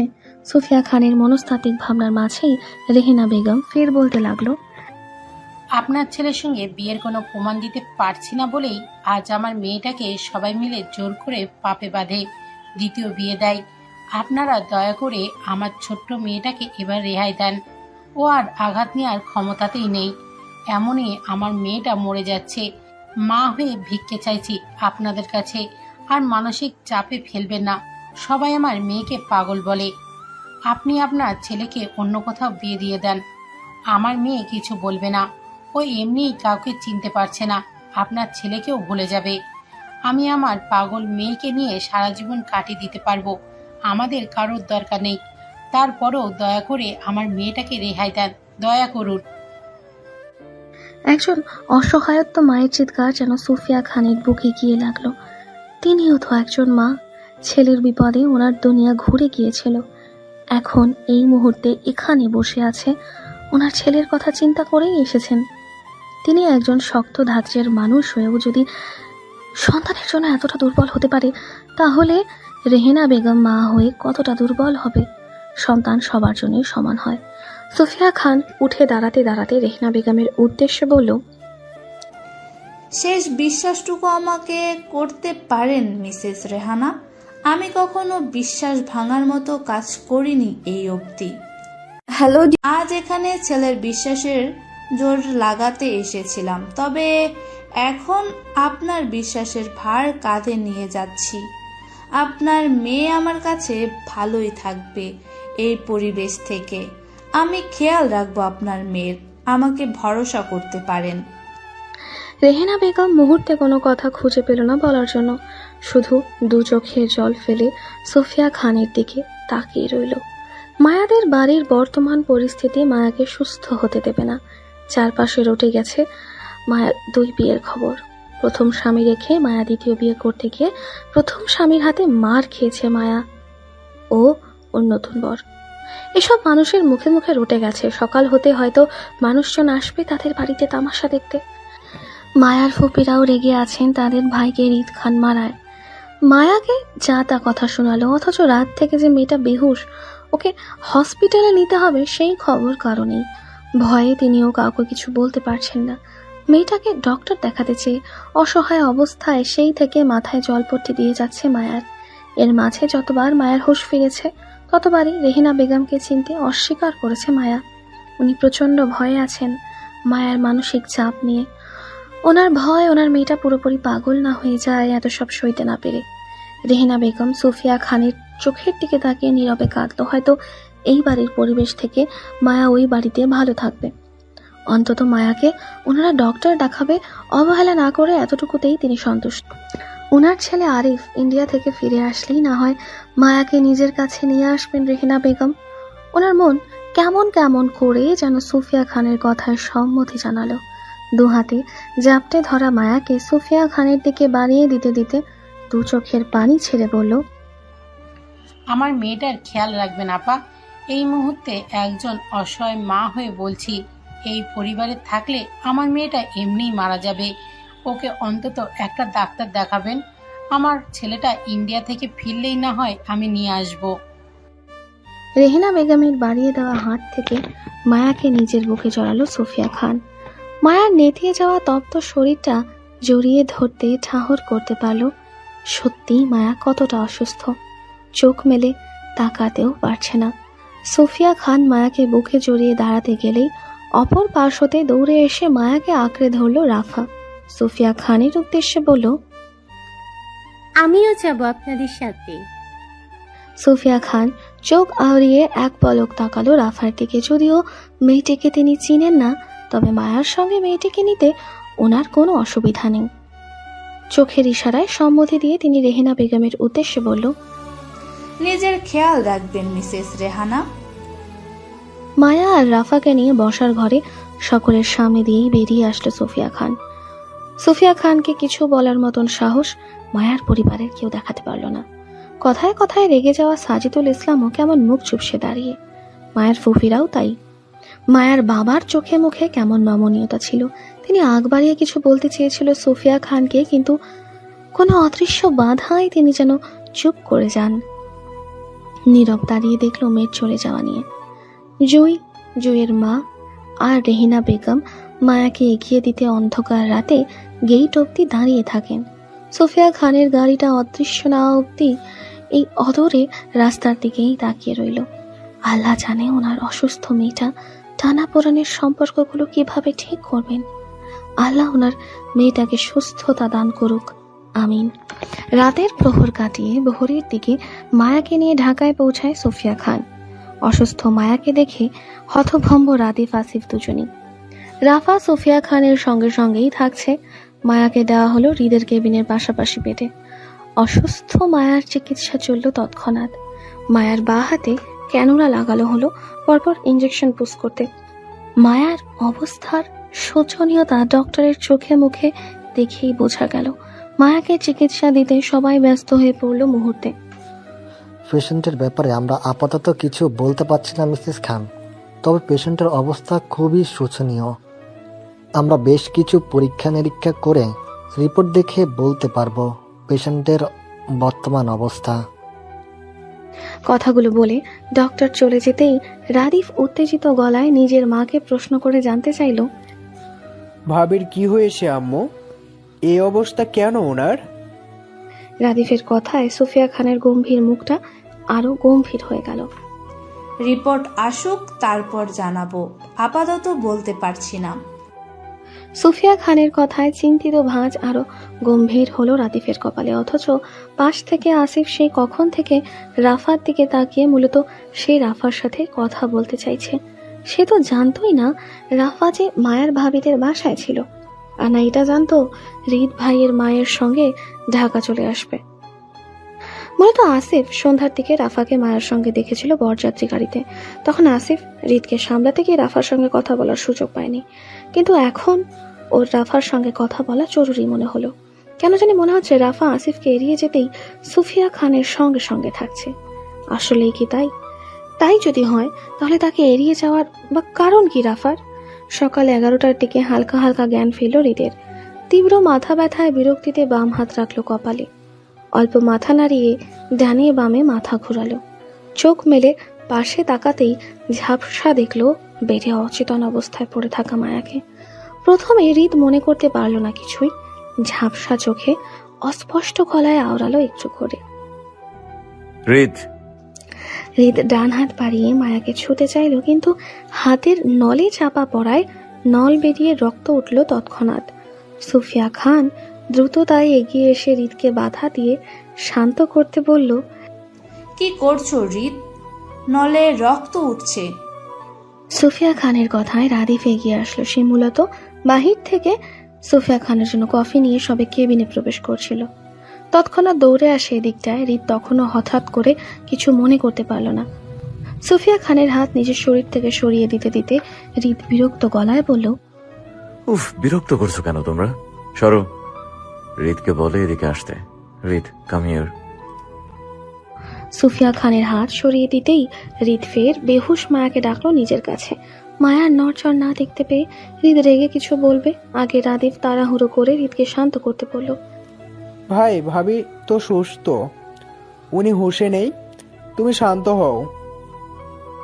মায়ের অসুস্থতার কথা কানে যেতেই হৃদ কপাল কুঁচকে তাকায়।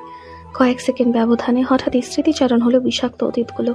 মায়ার বিয়ে অন্য কোথাও হয়েছে সেটি মনে আসতেই হৃদের শান্ত মস্তিষ্ক তরাক করে চলে উঠল। দাউ দাউ অগ্নিশিখার ন্যায় হুঙ্কার ছেড়ে হাতের ক্যানোলা, স্যালাইন সবকিছু টেনে ফেলতে ফেলতে বলল, এই নারী এখানে আসলো কেমনে? কার এত বড় কলিজা হয়েছে আমাকে ঠেঙিয়ে এই নারী নিয়ে আসে? কার? হৃদের হুঙ্কারে বাহির থেকে আসিফ, আয়ন দুজনেই দৌড়ে আসে ভিতরে। সকালেই আয়ন বাংলাদেশে ফিরেছিল লন্ডন থেকে। মায়ার ব্যাপারে সবটা আসিফের কাছে শুনে সেও স্তব্ধ, হতভাগ। কিছু বলার মতো ভাষা আয়নের কাছেও ছিল না। মায়ার বিপদে সেও তো পাশে ছিল না। জুয়ের সঙ্গে যোগাযোগ করতেও সে এই মুহূর্তে ভয় পাচ্ছে। কেমন যেন সৎ সাহসে কুলাচ্ছে না। তারপরও সে চিন্তা করলো পরের বাড়ি একবার আশুগঞ্জ যাবে জুয়ের সঙ্গে দেখা করতে। সুফিয়া খান হৃদের তোলপাড়ে খুব স্বাভাবিকের ন্যায় হৃদকে উত্তর করলো, আমি নিয়ে এসেছি। সুফিয়া খানের কথায় হৃদের তোলপাড় আরো বাড়ল। গর্জে উঠে বলল, কেন নিয়ে এসেছো? দরদ দেখাতে? যখন খেয়াল রাখার দরকার ছিল তখন তো খেয়াল রাখুনি, অবহেলা করেছো। আজ এই নারী আমার জন্য হারাম, তারপরও কেন এই নারীকে আমার সামনে হাজির করলে? কেন? পরপর হৃদের হুঙ্কারে ডক্টররা দৌড়ে কেবিনে এগিয়ে আসলো। মিনি ফ্রিজ হতে হৃদের ইঞ্জেকশন নিয়ে নার্সকে আদেশ করতে নার্স সেদিকে দৌড়ালো। অস্থির উত্তেজিত পরিস্থিতিতে সকলেই আতঙ্কিত মুখে হৃদকে বুঝাতে চাইছে শান্ত হতে, অথচ সুফিয়া খান স্বাভাবিক। বরং হৃদের কথায় কটাক্ষ করে বলল, আমার মন চাইছে তাই এনেছি। তোমার সমস্যা কোথায়? তোমার কাছে যাচ্ছেও, তাহলে তুমি কেন এত হাইপার হচ্ছ? হসপিটাল কি তোমার বাপের কেনা যে তুমি ছাড়া অন্য কেউ চিকিৎসা নিতে পারবে না? যেমন সুফিয়া খান তেমনই ওনার ছেলে গোলা ভারতের মতন মেজাজ। সুফিয়া খান ইচ্ছা করেই হৃদকে রাগালো, কারণ হৃদের রাগে প্রশ্রয় দিলে এতে মায়ার ক্ষতি হবে ভেবেই তিনি এমনটা বললেন। সুফিয়া খানের কথায় হৃদের মস্তিষ্ক ধপধপ করলো। আগুন লাগার মতো শিরা উপশিরায় জল জল।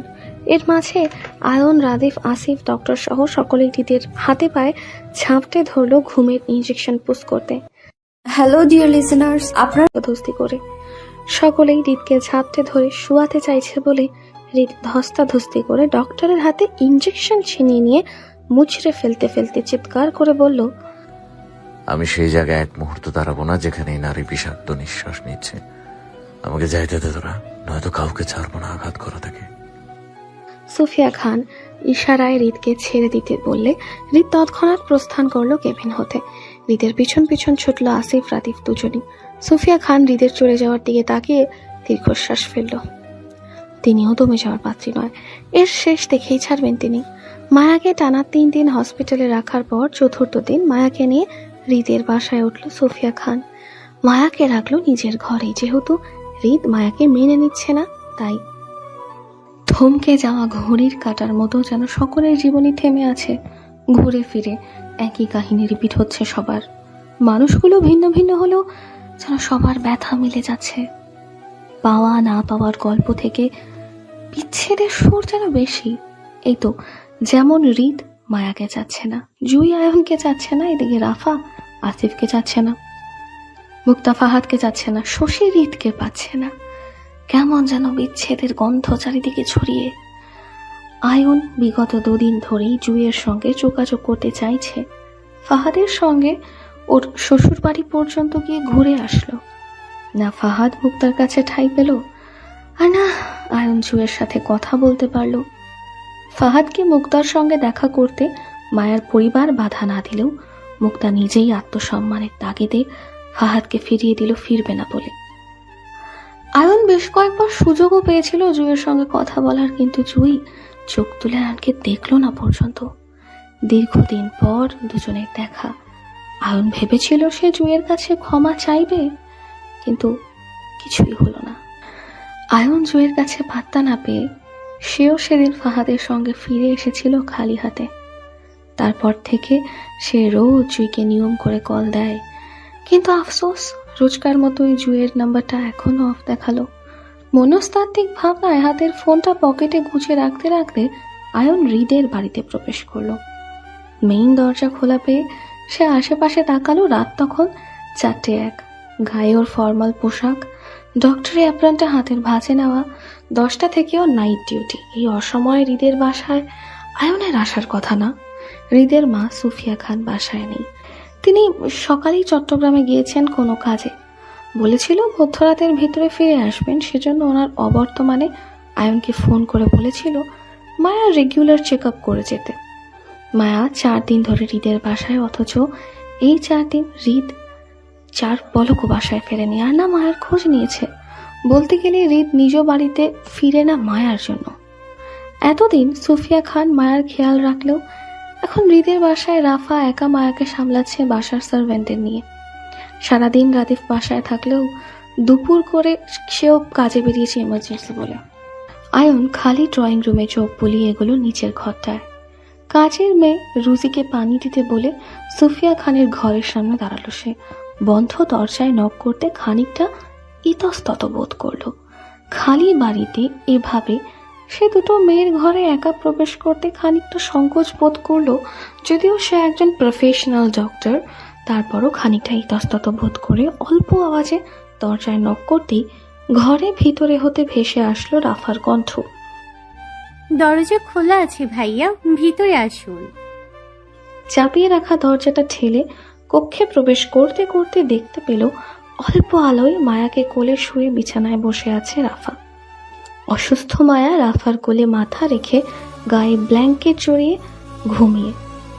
মায়ার চুল জুড়ে বিচরণ করছে রাফার দুটো হাত। মায়ের অসময় বলতে গেলে একমাত্র রাফা ছাড়া কেউ ছিল না, না এখনো কেউ আছে।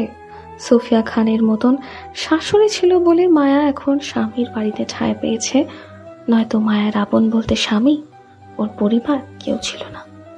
আয়ন বিছানার দিকে এগিয়ে যেতে ধীর স্বরে রাফা থেকে জানতে চাইল মায়ার কথা। এখন কেমন আছো মায়া? পরে আর কোনো সমস্যা হয়েছিল? ইতস্তত রাফা মায়াকে বালিশে শুয়ে দিতে দিতে বলল, না ভাইয়া, তবে গায়ে অনেক জ্বর ওর, দুপুরেও কিছু খাইনি। আমি অনেক চেষ্টা করেও খাওয়াতে পারিনি কিছু।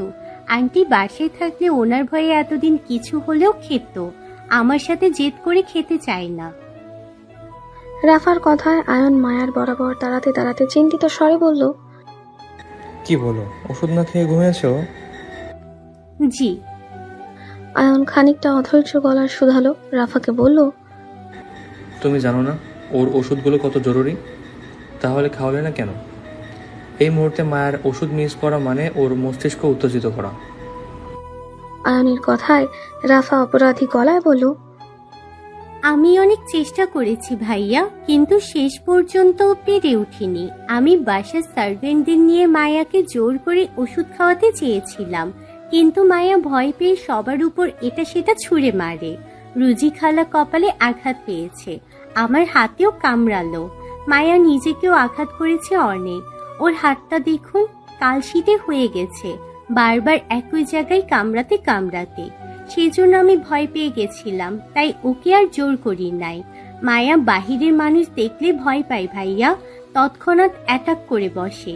সেই জন্য ওকে নিয়ে আমি রুমে বসে আছি।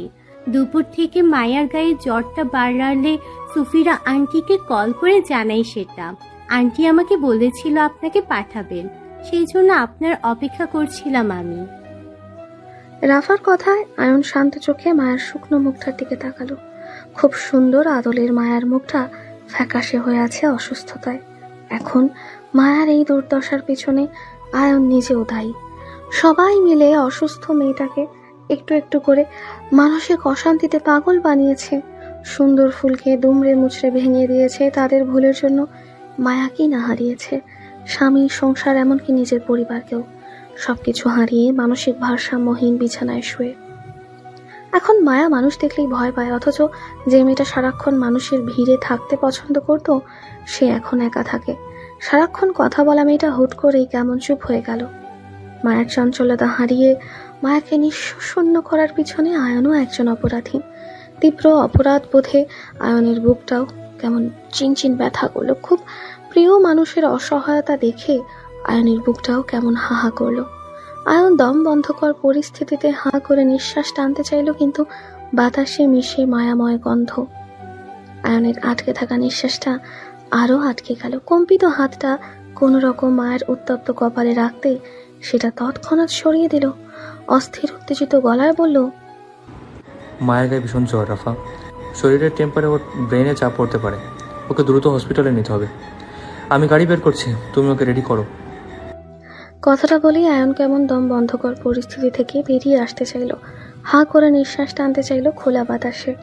মায়ের দুর্দশায় ওর বুকে ব্যথা অনুভব করলো। ড্রয়িং রুম হতে বেরিয়ে সোজা গাড়িতে এসে বসলো। হাতের অ্যাপ্রানটা ঢিল মেরে পাশের সিটে ফেলে পরপর শার্টের দুটো বোতাম খুলে দুপাশে ছড়িয়ে দিল। আটকে রাখা নিঃশ্বাসটা টানতে চাইল। বুক ফুলিয়ে পরপর নিঃশ্বাস টেনে স্টিয়ারিং চেপে তাতে কপাল ঠেকালো তীব্র অপরাধ বোধে। আয়ন কখনো এতটা অপরাধ বোধে ভোগেনি, এখন যতটা নিজেকে অপরাধী মনে হচ্ছে। আয়ন চাইলে হৃদের অনুপস্থিতিতে সবকিছু ঠিক রাখতে পারত, মায়ার খোঁজ করতে পারত, কিন্তু সে করেনি। আসলে হৃদ ঠিকই বলে, হৃদ ছিল না বলে ওর বউয়ের মর্যাদা কেউ করেনি। সবাই হৃদের উপস্থিতিতে ওর বউয়ের মর্যাদা বাড়ায়, হৃদের আড়ালে নয়। এখন সবার অবহেলায় মায়াকে হারাতে বসেছে। এইভাবে চলতে থাকলে মায়া মারা যাবে যে কোনো সময়। মায়াকে বাঁচানো মুশকিল হয়ে যাবে। মন্ত আয়ন সেভাবেই কিছুক্ষণ বসে রইল। খানিকটা সময় পর স্টিয়ারিং থেকে মাথা উঠিয়ে হাত বাড়িয়ে ফোনটা নিল গাড়ির ডেস্ক হতে। মেসেজ অপশনে হৃদের নাম্বারে ছোট করে বার্তা লিখল, মায়াকে তোর বড্ড প্রয়োজন হৃদ, প্লিজ চলে আয়। মেয়েটা মরে যাবে তোর অবহেলায়, প্লিজ আয়। মেসেজটি সেন্ড করে আয়ন খানিকটা সময় নিল উত্তরের আশায়, কিন্তু ফোনের ওপাশ হতে কোনো উত্তর না আসায় আয়ন পুনরায় একইভাবে মেসেজ লিখল হৃদের নাম্বারে, তোর বউ ভীষণ অসুস্থ হৃদ, দ্রুত হাসপাতালে নিতে হবে। স্বামী হিসেবে না পারিস অন্তত মানুষ হিসেবে দায়িত্ব পালন কর, নয়তো মরে যেতে দেরি মায়াকে। আমি হসপিটালে অপেক্ষা করব। আয়ন হৃদের নাম্বারে পরপর দুটো মেসেজ পাঠিয়ে গাড়ি স্টার্ট করলো। আয়নের জানা নেই হৃদ আয়নের মেসেজগুলো পড়বে কি পড়বে না, হ্যালো ডিয়ার লিসেন, বাড়িতে ফিরবে কি ফিরবে না। তবে আয়ন মায়াকে একা রেখেই হসপিটালে চলে গেল। এখন সেও দেখতে চায় মায়ার জন্য হৃদের মনে কতটা ঘৃণা জন্মেছে। ভালোবাসার মানুষকে চাইলেই ঘৃণা করা যায় না। মায়ের অসুস্থতার সম্পর্কে সব জানা হৃদের, সব জেনেও যদি মায়ের থেকে হৃদ মুখ ফিরিয়ে নেয়, তাহলে আয়ন নিজে হৃদের মায়ের সঙ্গে কথা বলে মায়াকে আলাদা বাড়িতে রাখার জন্য বলবে। সবকিছু আগে মায়ার সুস্থতা প্রয়োজন। হৃদের আশেপাশে থাকলে মায়া সুস্থ হবে না। হৃদের ঘৃণা অবহেলা বরং মায়ের মানসিক চাপ বাড়াবে। আয়ন চলে গেল রাত 8টা। সেই 8টা থেকে 9টা হলো, 9টা থেকে 10টা গড়িয়ে ঘড়ির কাঁটা 11টায় পৌঁছালো। মায়ার শরীর আরো খারাপ হলো। গায়ের জ্বর খিঁচুনি দিয়ে শরীর কম্পন ধরলো। হাত পা ঠান্ডা হয়ে মায়া আবারও প্যানিক অ্যাটাক করলো। অসহায় রাফার চিৎকার দেখার মতো ছিল।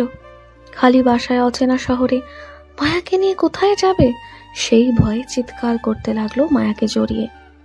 আয়ন মায়াকে হসপিটালে নেবে বলেও সে নিরুদ্দেশ। রাফা বাসার সার্ভেন্টদের নিয়ে মায়াকে হসপিটালে নেওয়ার সিদ্ধান্ত নিল। বয়সে রাফা মায়ার সমবয়সী, সে নিজেও কখনো এমন পরিস্থিতিতে পড়েনি। অচেনা শহরে মায়াকে নিয়ে কোন পথে যাবে? আয়নের হসপিটালের সেটাও জানে না, শুধু জানে মায়াকে এই মুহূর্তে হসপিটালে নিতে হবে।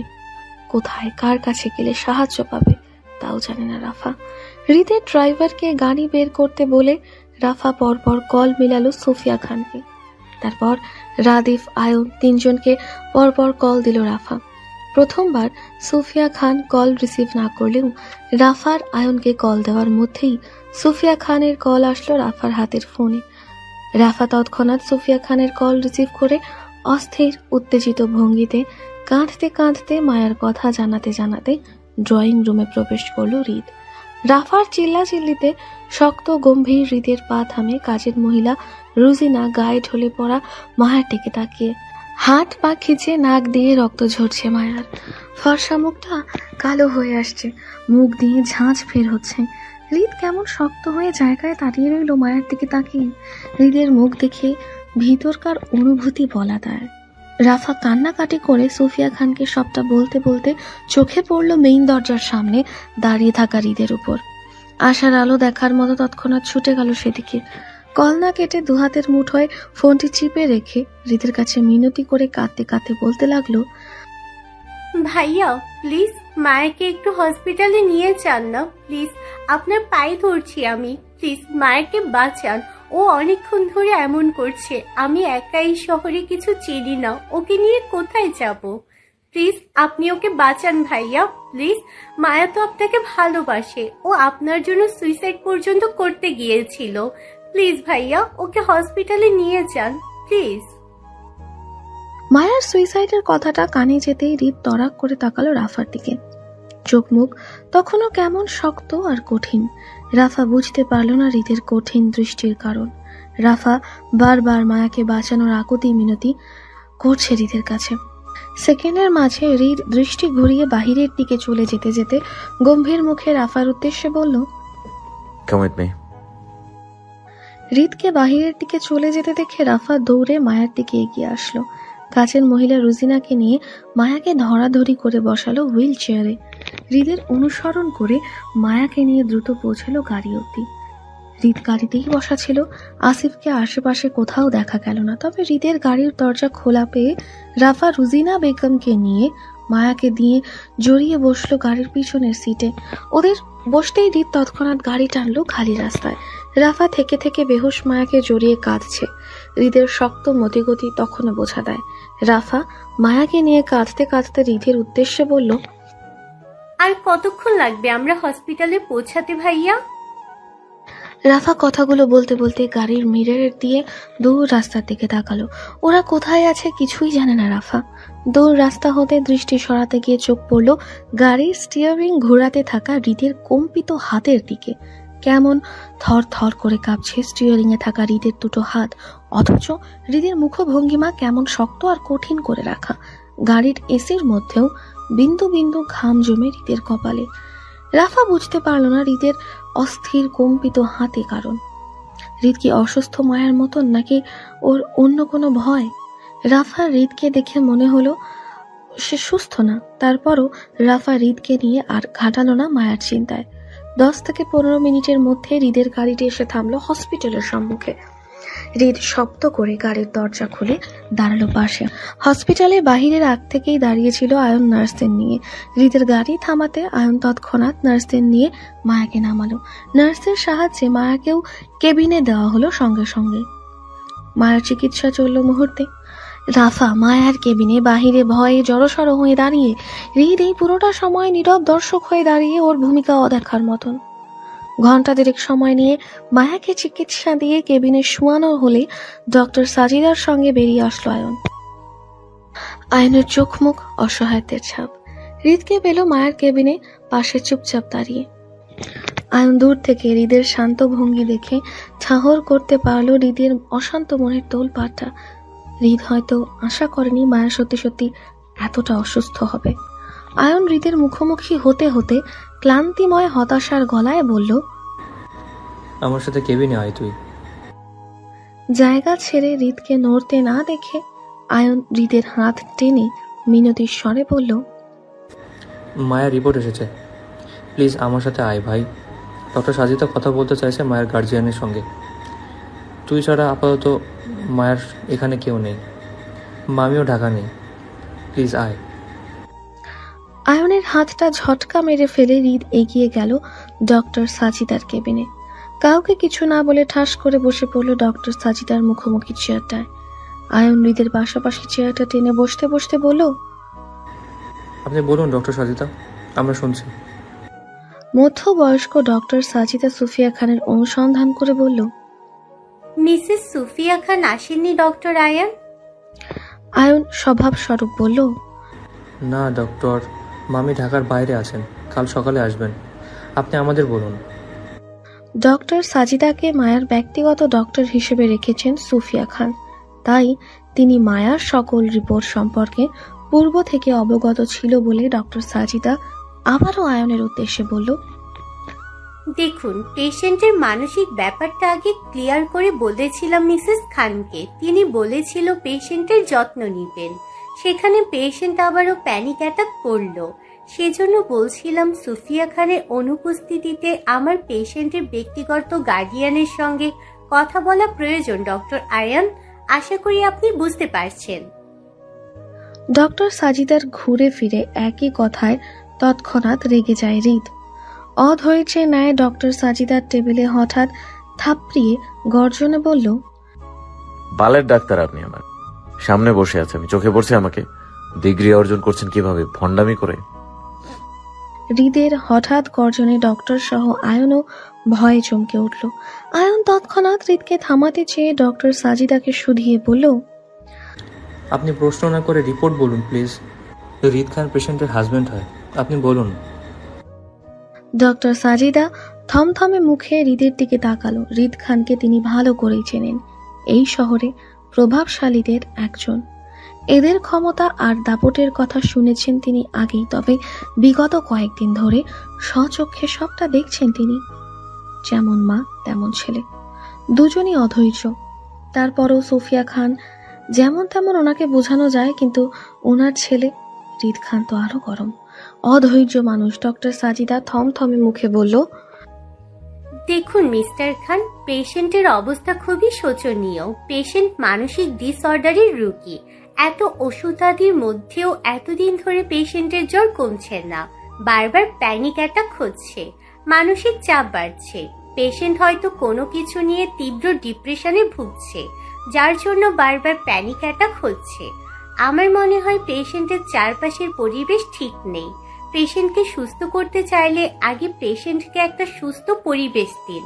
যথাসম্ভব সবাই পেশেন্টের সাথে ভালো ব্যবহার করুন, পেশেন্টকে হাসি খুশি রাখুন। ওষুধের চেয়ে পেশেন্টের পরিবেশ পরিবর্তন করা জরুরি, না হলে পেশেন্টের মস্তিষ্ক পড়া প্রভাব এমনই কমে আসবে। নয়তো আমরা পেশেন্টকে খুব দ্রুত পাবনা ডক্টরের কাছে সাজেস্ট করব। ডক্টরের বাকি কথা শেষ করার আগেই হৃদের হাত উঠে গেল টেবিল ভর্তি ফাইলে। এক থাবায় ঝরঝর করে টেবিলের সবকিছু ফেলে দিল ফ্লোরে। খালি টেবিলে থাবা মেরে ডক্টর সাজিদার উদ্দেশ্য চোখ মুখ শক্ত করে দাঁতে দাঁত পিষে বলল। হৃদকে টেনে থামাতে চেয়ে আয়ন বলল, হৃদ কি করছিস তুই? এখানে ডক্টর সাজিদা কি করেছে? উনি তো মায়ের বর্তমান পরিস্থিতির কথা জানালো তোকে, আর তুই?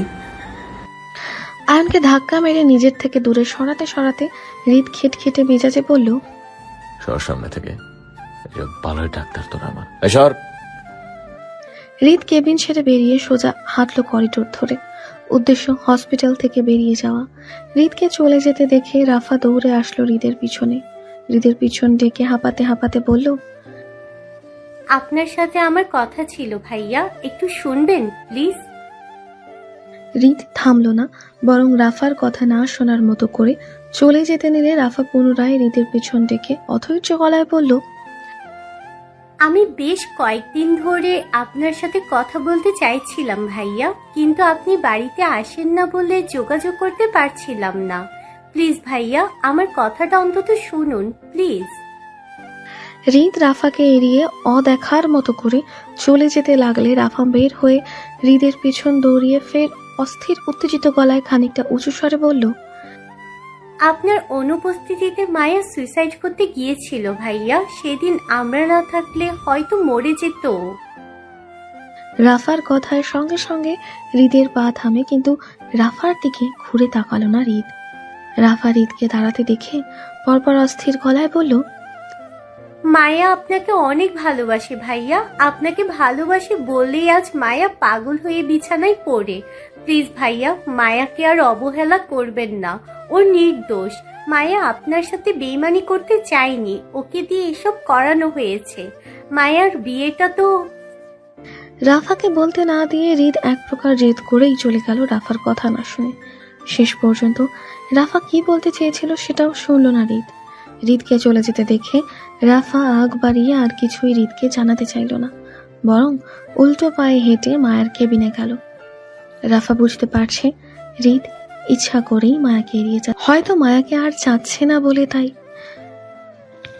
রাত প্রায় 1:45 ঘরে অন্ধকার কারাগারে চেয়ারে হাত পা বাঁধা অবস্থায় বসা কেউ, মাথার উপর ঝুলছে হলুদ আলোর লাইট।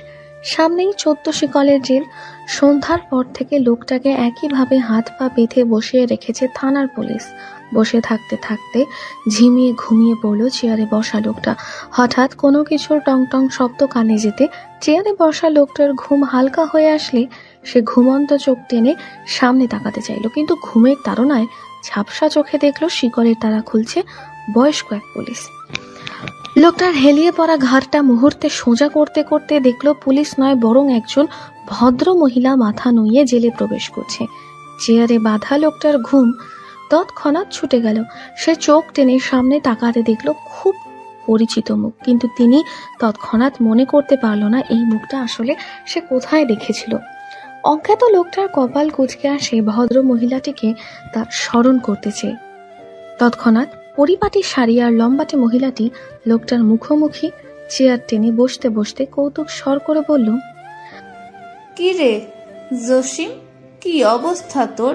আগের মতো হারিমি কি আছিস, নাকি আরো লেভেল বাড়িয়ে উন্নত করেছিস? কোনটা? আমাকে তোর সাথে হাজির করেছিস মানে অবশ্যই তোর হারামির লেভেল বেড়েছে।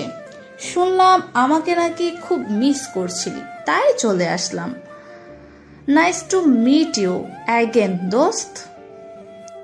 কথাটা বলেই সুফিয়া খান হাত বাড়ালো চেয়ারে বাঁধা জসিমের দিকে, কিন্তু দুজনের মধ্যে দূরত্ব বেশ। মধ্যস্থতার টেবিলের এক পাশে জসিম, অন্য পাশে সুফিয়া খান বসায়। সুফিয়া খান উঠে দাঁড়ালো জসিমের সঙ্গে হাত মিলাতে। অল্প ঝুঁকে খুব স্বাভাবিকের ন্যায় জসিমের সঙ্গে হাত মিলালো, যেন খুব পুরাতন সম্পর্কে অবগত দুজন। জসিম লোকটা তখনও কেমন অবাক চোখে তাকিয়ে সুফিয়া খানের দিকে। লোকটার চোখ মুখ দেখেই বোঝা যাচ্ছে তিনি ভারী আশ্চর্য হয়েছেন এই রাতে সুফিয়া খানের দেখাবে। কতটা বছর পর দুজনের আবার দেখা হলো। চোখের সামনে যেন ভেসে উঠল সেই ভার্সিটি কালের পুরাতন স্মৃতিগুলো। দূরদর্শী সুফিয়া খান, ওনার মোহনীয় সৌন্দর্য মধ্য বয়সে এসেও যেন ভাটা পড়েনি, বরং গোছালো পরিপাটি শাড়িতে মোহনীয় লাগছে সুফিয়াকে। জসিম অবাক নেত্রে তাকিয়ে সুফিয়া খানের দিকে, অথচ ওনার খানিকক্ষণ বাদই সে চেঁচিয়ে উঠল সুফিয়া খানের হাত মিলানোর সঙ্গে সঙ্গে। সুফিয়া খান ঝটকায় হাত সরিয়ে নিতে নিতে বলল, সরি দোস্ত, ব্যথা পেলে নাকি? আমি তো তোর সঙ্গে হাত মিলাতে চেয়েছিলাম। আফটার অল তুই আমার পুরাতন ফ্রেন্ড বলে কথা। অনেক দিন পর দুজনের দেখা, ভাবলাম তোর সাথে আন্তরিকতা দেখাই, কিন্তু মনে হচ্ছে তুই তার যোগ্য না। আচ্ছা দে দে দেখি তোর হাতটা কোথায় ব্যথা পেলি। কথাটা বলে সুফিয়া খান টেবিল ঘুরে এগিয়ে আসলো জসিমের দিকে। জসিমের এক হাতের বাঁধন খুলে হাতটা টেনে দেখলো বাম হাতের তালুতে ছোট একটা সুই ঢুকে। সুফিয়া খান দরদ দেখিয়ে সেই সুইটা টেনে বের করে তিনি গলা উঁচিয়ে ডাকলো শিকলের বাহিরে দাঁড়িয়ে থাকা তারেক নামক ছেলেটিকে। গম্ভীর মুখে বলল কক্ষে পানি দিয়ে যেতে। সুফিয়া খানের আদেশ অনুযায়ী ছেলেটি তাই করলো। দ্রুত ছোট বটলের পানি এগিয়ে নিয়ে গেল সুফিয়া খানের দিকে। পানির বটলটি হাতে নিয়ে সুফিয়া খান কোমর ঠেকিয়ে বসলো টেবিলের উপর। ক্যাপ খুলে হাতের বটলটা জসিমের মুখ বরাবর ধরতে ধরতে বলল, পানিটা খা তো জসিম, তোর ভালো লাগবে। ব্যথা পেয়েও জসিম লোকটা হতবাক চোখে সুফিয়া খানের দিকে তাকিয়ে কম্পিত স্বরে আওড়ালো, সুফিয়া তুমি? সুফিয়া খান জসিমের মুখে পানি দিতে দিতে বলল, চিনতে পেরেছিস তাহলে? নে ধর আগে পানি খা, হাতের ব্যথা কমে যাবে। তোর সাথে গল্প করতে আসলাম জসিম, জমিয়ে আড্ডা দিব দুজনে, তুই আর আমি, বুঝলি? সত্যি সত্যি জসিম লোকটা সুফিয়া খানের দিকে তাকিয়ে হা করলো। ছোট বটলের সম্পূর্ণ পানিটাই পান করলো সুফিয়া খানের হাত এসে। সুফিয়া খান খালি বটলটা হাতে নিয়ে পুনরায় জসিমের মুখোমুখি চেয়ারের উপর বসতে বসতে খেয়ালি গলায় বলল, দেখলি দোস্ত, তোর জন্য আমার কত ভালোবাসা, নিজ হাতে তোকে পানি পর্যন্ত খাওয়ালাম, আর এত ভালোবাসা রেখে তুই শুধু শুধু আমার জামাইটার পেছনে পড়ে থাকিস। শুনলাম তুই নাকি আমার জামাইরে খুব জ্বালাস, এখন আমার ছেলেটাকেও এসে টানছিস। দিস ইজ নট ফেয়ার দোস্ত। সুফিয়া খানের কথায় জসিম থমথমে মুখে বলল, বিশ্বাস করো সুফিয়া, আমি কারো পিছনে কিছু করিনি। আমি এসবের কোনো কিছু জানি না, আমাকে ফাঁসানো হচ্ছে। তুমি আমাকে বিশ্বাস করো, আমি নির্দোষ। জসিম লোকটার কথায় সুফিয়া খান তাল মিলিয়ে বলল, বিশ্বাস তো আমারও করার কথা না দোস্ত, তুই তো জানিস আমার দৃষ্টি হারামিদের চিনতে ভুল করে না। তুই হারামি ছিলি, আছিস, থাকবি, এটা আমি জানি, কিন্তু আমার জামাইটা না বুঝে বারবার একই ভুল করে তোকে বিশ্বাস করে। আসলে আমার জামাইটা বোকা সোজা নরম মনের মানুষ তো, তা না হলে তুই বারবার অপরাধ করেও ছাড় পেয়ে যাস। আমি বুঝি না ভাই, নরম মনের মানুষ হয়েও সে কিভাবে রাজনীতি করতে আসে। নরম মন নিয়ে কি কখনো রাজনীতি হয় তুই বল? রাজনীতি করতে হলে কলিজা লাগে, কলিজা, লোহার মতো শক্ত, যেটা এক থাবায় শত্রুর কলিজা ছিঁড়ে হাতে নিয়ে খেলতে পারে। তাইলেই না সে আদর্শ নেতা হলো। কিন্তু তার সরলতা দেখে আমি তো আরো 15 বছর আগেই না করছিলাম রাজনীতি। তোর জন্য না নিহাল, তুমি ছেড়ে দাও, সামলে দিতে পারবে না, ঝামেলায় পড়বে। আমার ছেলেদের ভবিষ্যৎ অন্ধকার হয়ে যাবে তোমার জন্য। তুমি ছেড়ে দাও রাজনীতি। কিন্তু সে শুনলো না আমার কথা।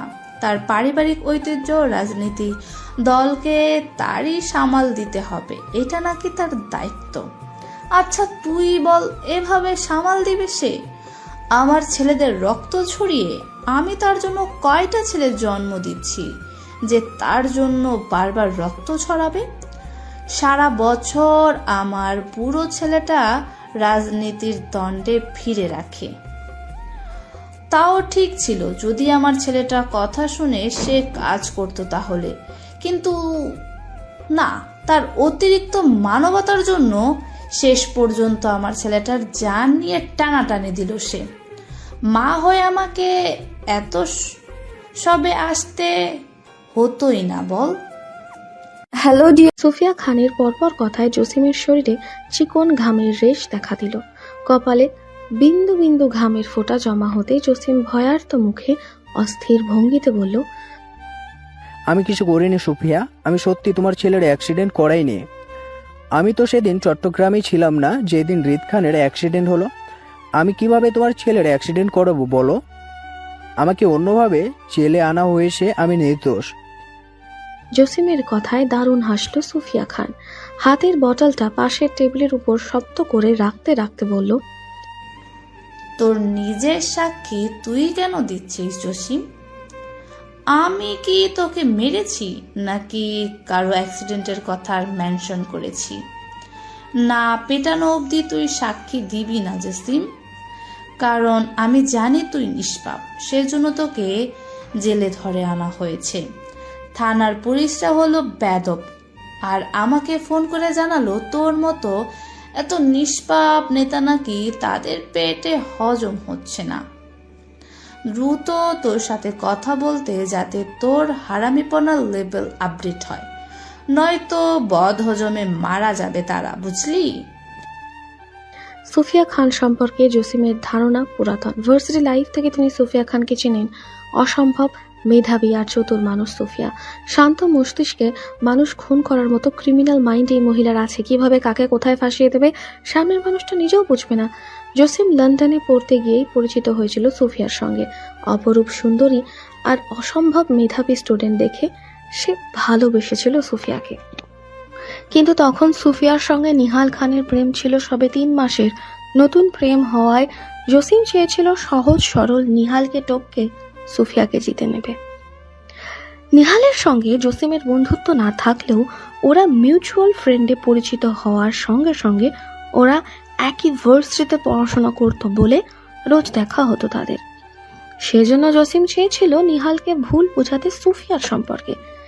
এতে সে সফলও হতো যদি না সুফিয়ার কাছে সে ধরা পড়ত। সহজ সরল নিহালকে অনেকটাই কনভিন্স করে ফেলেছিল সুফিয়ার বিরুদ্ধে, কিন্তু সুফিয়ার চতুরতার কাছে জসিম অল্পেতেই ধরা পড়ে যায় এবং সেদিনই জসিমকে ভার্সিটির মাঠে পিটিয়ে ক্যাম্পাস ছাড়াও করল সুফিয়া। লন্ডনের মাটিতে দাঁড়িয়ে সুফিয়ার বিরুদ্ধে অ্যাকশন নেওয়ার মতন ক্ষমতাও ছিল না জসিমের, কারণ তখনকার সময় লন্ডনের রয়্যাল পরিবারের সদস্যদের মধ্যে সুফিয়ার পরিবারকেও গোনা হতো। সুফিয়ার পরিবারের পূর্বপুরুষদের ব্রিটিশ আমল থেকেই তাদের আধিপত্য ছিল লন্ডন শহরে। তাদের ক্ষমতা দাপটও দেখার মতো ছিল। সুফিয়া নিজেও অস্ত্রবিদ্যা, শাস্ত্রবিদ্যা, এমনকি ট্রেইনার হিসাবেও পারদর্শী ছিল। সুফিয়ার হাতের ধনুক বা বন্দুকের গুলি কোনটায় নিশানা মিস হওয়ার মতন গল্প এখনো নেই। সে এক পারদর্শী নারী। জসিম যে সময় সুফিয়ার হাতে মার খেয়ে লোকলজ্জায় ভয়ে সে বাংলাদেশে চলে আসে, তারপর রাজনৈতিক দলে যোগদান করে, এক নেতার মেয়েকেও বিয়ে করলো। বছর 3 পর দেখা গেল নিহাল সুফিয়াকে নিয়ে বাংলাদেশে হাজির হয়। তখন সুফিয়ার কোলে 6 মাসের ছেলে সন্তান। দেখতে ঠিক সুফিয়ার মতোই অপরূপ সুন্দর হয়েছিল। খুব সম্ভবত সুফিয়ার বড় ছেলে রিদ খান হবে। জসিমের ভুলে যাওয়া শত্রুতা পুনরায় তাজা হয় যখন নিহাল জসিমের বিরোধী রাজনৈতিক দলে যোগদান করে। তখন পাশাপাশি একই এলাকাতে বিপক্ষ প্রতিদ্বন্দ্বী হয়ে নিহালের যোগদান করাতে পার্সোনাল শত্রুতা থেকে রাজনৈতিক দ্বন্দ্বে পৌঁছালো জসিমের ক্ষোভ। সুযোগ পেলে নিহালকে হেনস্থ করতে পিছুপা হতো না জসিম। সুফিয়া তখন নিজের কেরিয়ারের সবকিছু ছেড়ে ছুড়ে স্বামীর সংসারে মনোনিবেশ করে, কিন্তু বেশ কয়েক বছর পর নিহালের বেগতিক পরপর রাজনৈতিক দ্বন্দ্ব দেখে সুফিয়া আর নিহালের মধ্যে আনবান শুরু হতে লাগলো।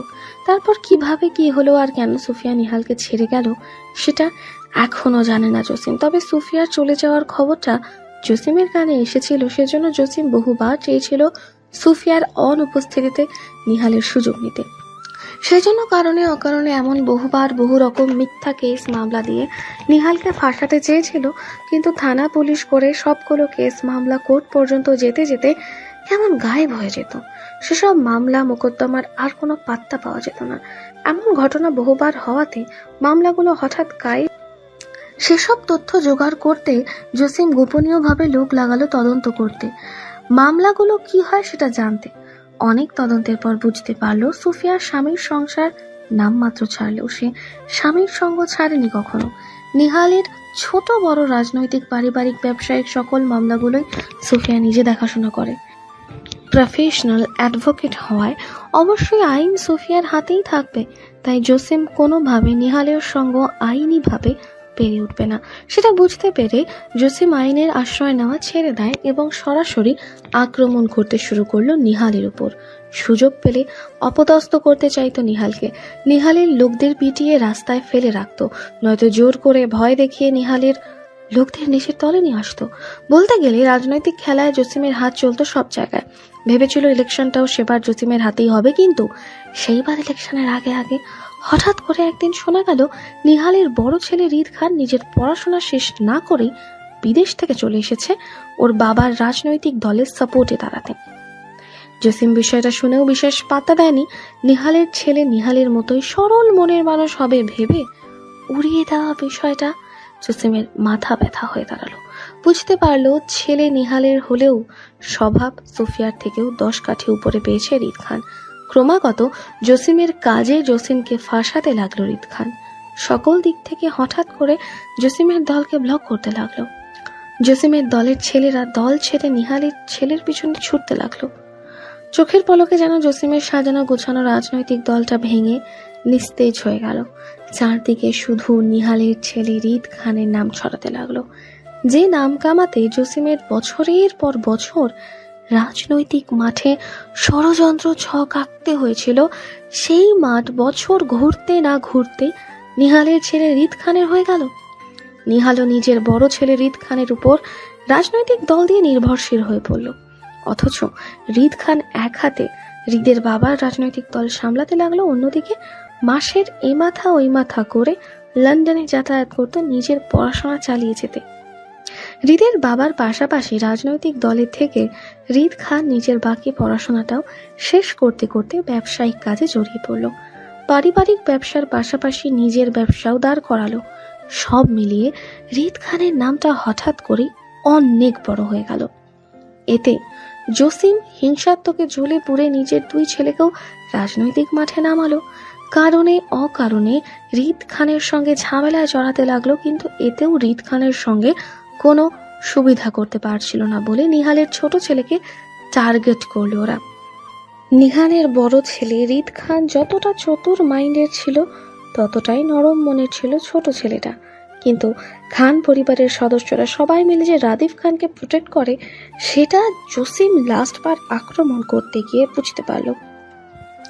জসিমের বড় ছেলে যখন লোকজন নিয়ে এয়ারপোর্টে থেকে আসা রাদিফ খানের উপর আক্রমণ করলো, তখন সেই যাত্রায় রিদ খান বাঁচিয়ে নেয় ওর ভাইকে, এবং সেখানে মারামারিতে রিদ খানের হাতে ওনার বড় ছেলেটা পঙ্গুও হয়ে যায় সারা জীবনের জন্য। 2 পা কেটে এখনো বেডে রেস্টে আছে সে। সেই জন্য তিনি শপথ করে রেখেছিল অন্য কাউকে নয়, বরং এবার রিদ খানকে জানে মেরে শান্ত হবেন তিনি। সেই অনুযায়ী তিনি গোপনীয়ভাবে লোক লাগিয়ে রেখেছিল রিদ খানকে মারতে। বহুদিন চেষ্টা করার পর একদিন সুযোগে পেয়ে রিদ খানের অ্যাক্সিডেন্টও করালো। ট্রাকের চাপায় রিদ খানের মৃত্যু নিশ্চিত হবে এমন খবরও জসিম পেয়েছিল, কিন্তু এত ধকলের মতো সুফিয়া নিজের ছেলেকে বাঁচিয়ে আনলো। তারপর কিভাবে কি তদন্ত করে জসিমের নামও বের করে নিল এসবের মাঝে। হঠাৎ এক রাতে পুলিশ জসিমকে ওর পার্টি অফিসের বাহির থেকে ধরে আনে এবং কোথাকার কোন কারাগারে গায়েব করে রেখে দেয়। এখন প্রায় 1 মাস হতে চলল সে সূর্যের আলো দেখে না। জসিমের পরিবারের কারো খবর নেই। জসিমের পরিবার আদৌ কি ওর খবর জানে সেটাও বলা যায়। এখন এই মুহূর্তে সোফিয়া জসিমের সামনে দাঁড়িয়ে আছে, মানে জসিমকে এতদিন গায়েব রাখার পিছনে যে সুফিয়ার হাত রয়েছে সেটা তিনি ঠিক বুঝতে পারছেন। তবে জসিম এটা জানে না ওকে সন্দেহের বশে সুফিয়া খান আটকে রেখেছে নাকি সত্যিটা জেনে বুঝে আটকে রেখেছে। যেটাই হোক না কেন, আগে সুফিয়ার মনোভাব বুঝে তারপর জসিম কিছু বলবে, নয়তো আগ বাড়িয়ে কিছু বলে থেকে মুক্তি পাচ্ছে ততক্ষণ পর্যন্ত। যদি সোফিয়া সত্যিটা জেনেও যায় তাহলে বড়জোর কি করবে? জসিমকে কেটে চালান করে দিয়ে আদালতে সর্বোচ্চ বিচার দাখিল করবে, এটাই তো। বিচারে বড়জোর কি করবে? যাবজ্জীবন কারাদণ্ড দিবে, ব্যাস। কারণ রিদ খান এখনো জীবিত আছে, মরেনি, মানে জসিমকে মৃত্যুদণ্ড দেবে না আদালত। জসিম বেঁচে থাকলে কিছু ক্ষমতা তো জসিমেরও আছে। বাংলাদেশের আইনকে কিনে সেও শাস্তি কমিয়ে নিতে পারবে। তাই আপাতত সুফিয়া যা বলতে চাচ্ছে তাই বলুক। জসিম বাড়াবাড়ি কিছু বলে পরিস্থিতি নষ্ট করবে না। জসিমের মনস্তাত্ত্বিক ভাবনার মাঝে সুফিয়া খান ফের বলে উঠল, তুই তো আমাকে চিনিস জসিম, বিনা উদ্দেশ্যে সুতা বহন করার মতন পাবলিকও আমি না। আমার এখানে আসার উদ্দেশ্যটা নিশ্চয়ই তোর মাথায় চলেছে, চলাটাও স্বাভাবিক। দেখ, আমি এই পলিটিক্স খেলতে চাইনি বলে আরো অনেক বছর আগেই স্বামী সংসার ছেড়েছিলাম।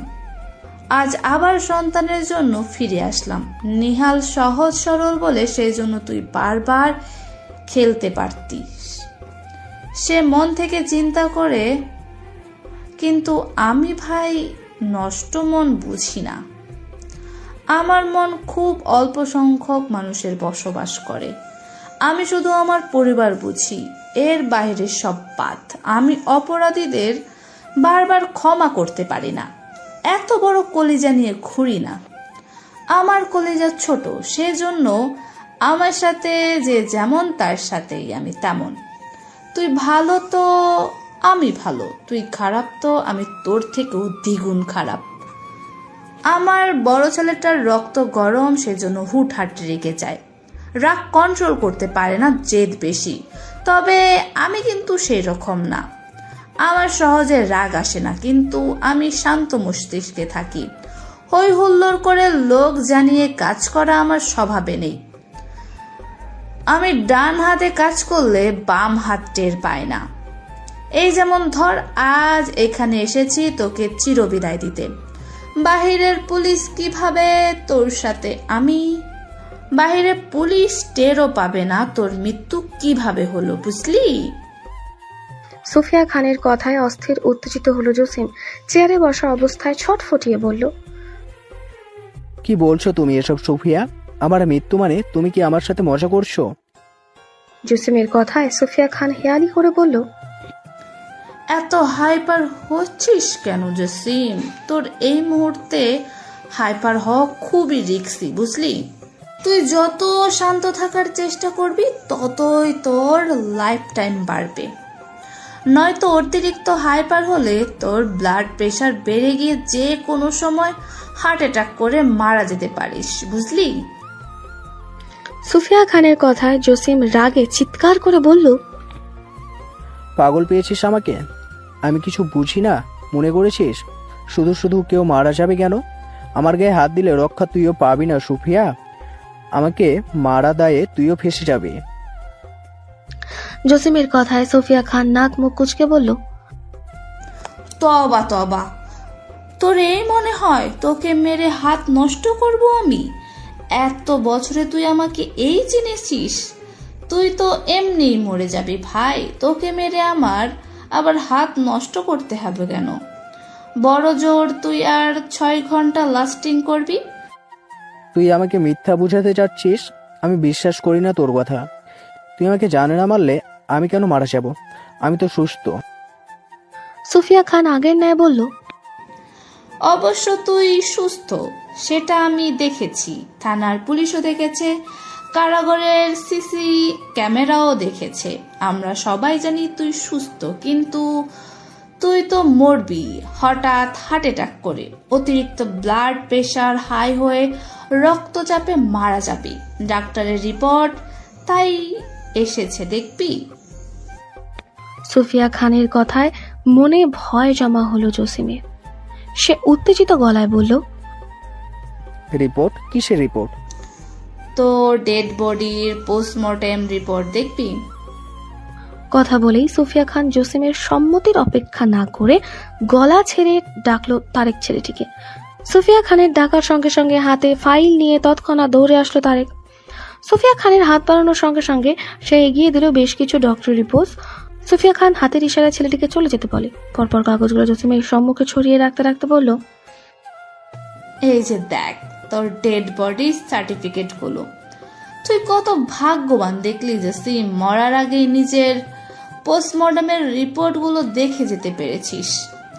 তোর 7 কপাল ভাই, আমার মতন এমন বান্ধবী পেয়েছিস জীবনে। তোর কত খেয়াল রাখছি আমি, দেখছোস? ডক্টর রিপোর্টগুলো দেখে জসিম তীব্র আক্রোশে ফেটে পড়ল।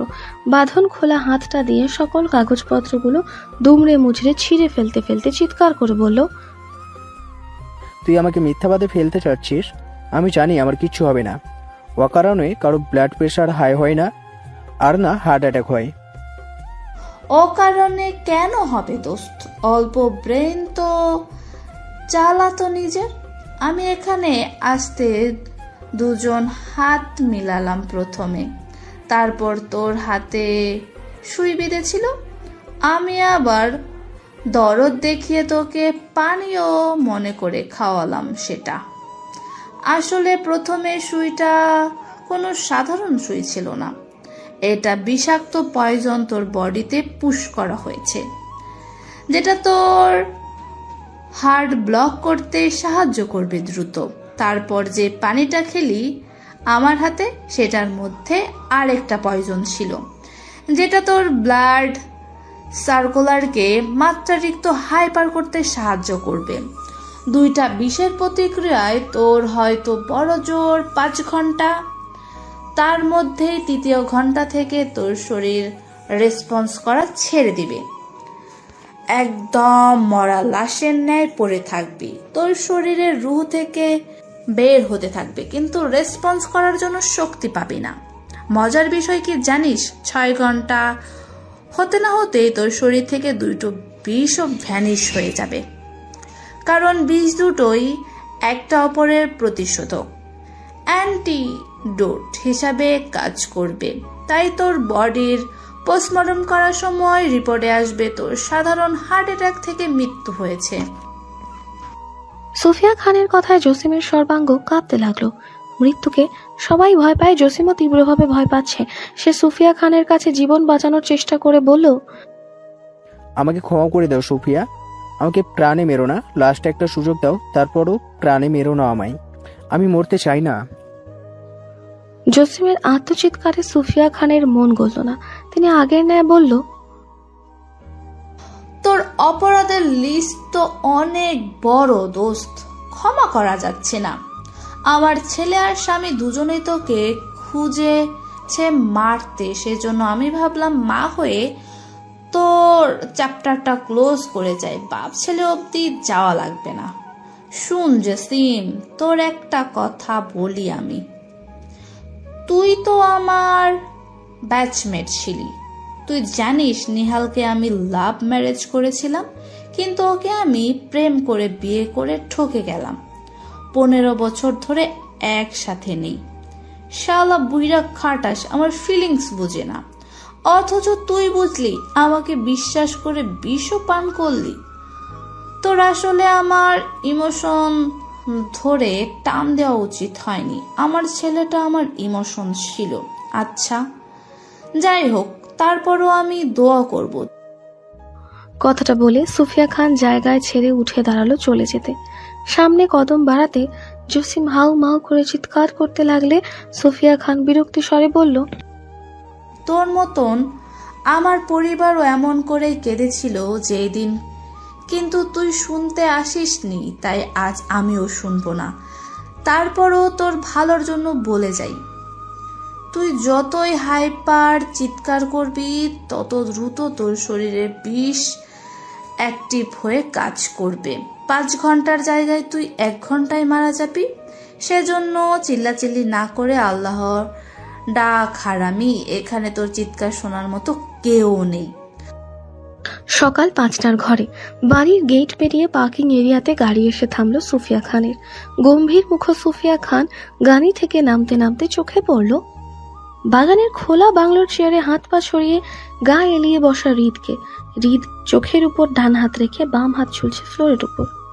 গম্ভীর সুফিয়া খান হৃদের দিকে এগিয়ে আসতে আসতে হাতের ঘড়িটার সময় দেখতে পুনরায় কপাল কুঁচকে তাকালো হৃদের দিকে। হ্যালো ডিয়ার লিসেনার্স, আপনারা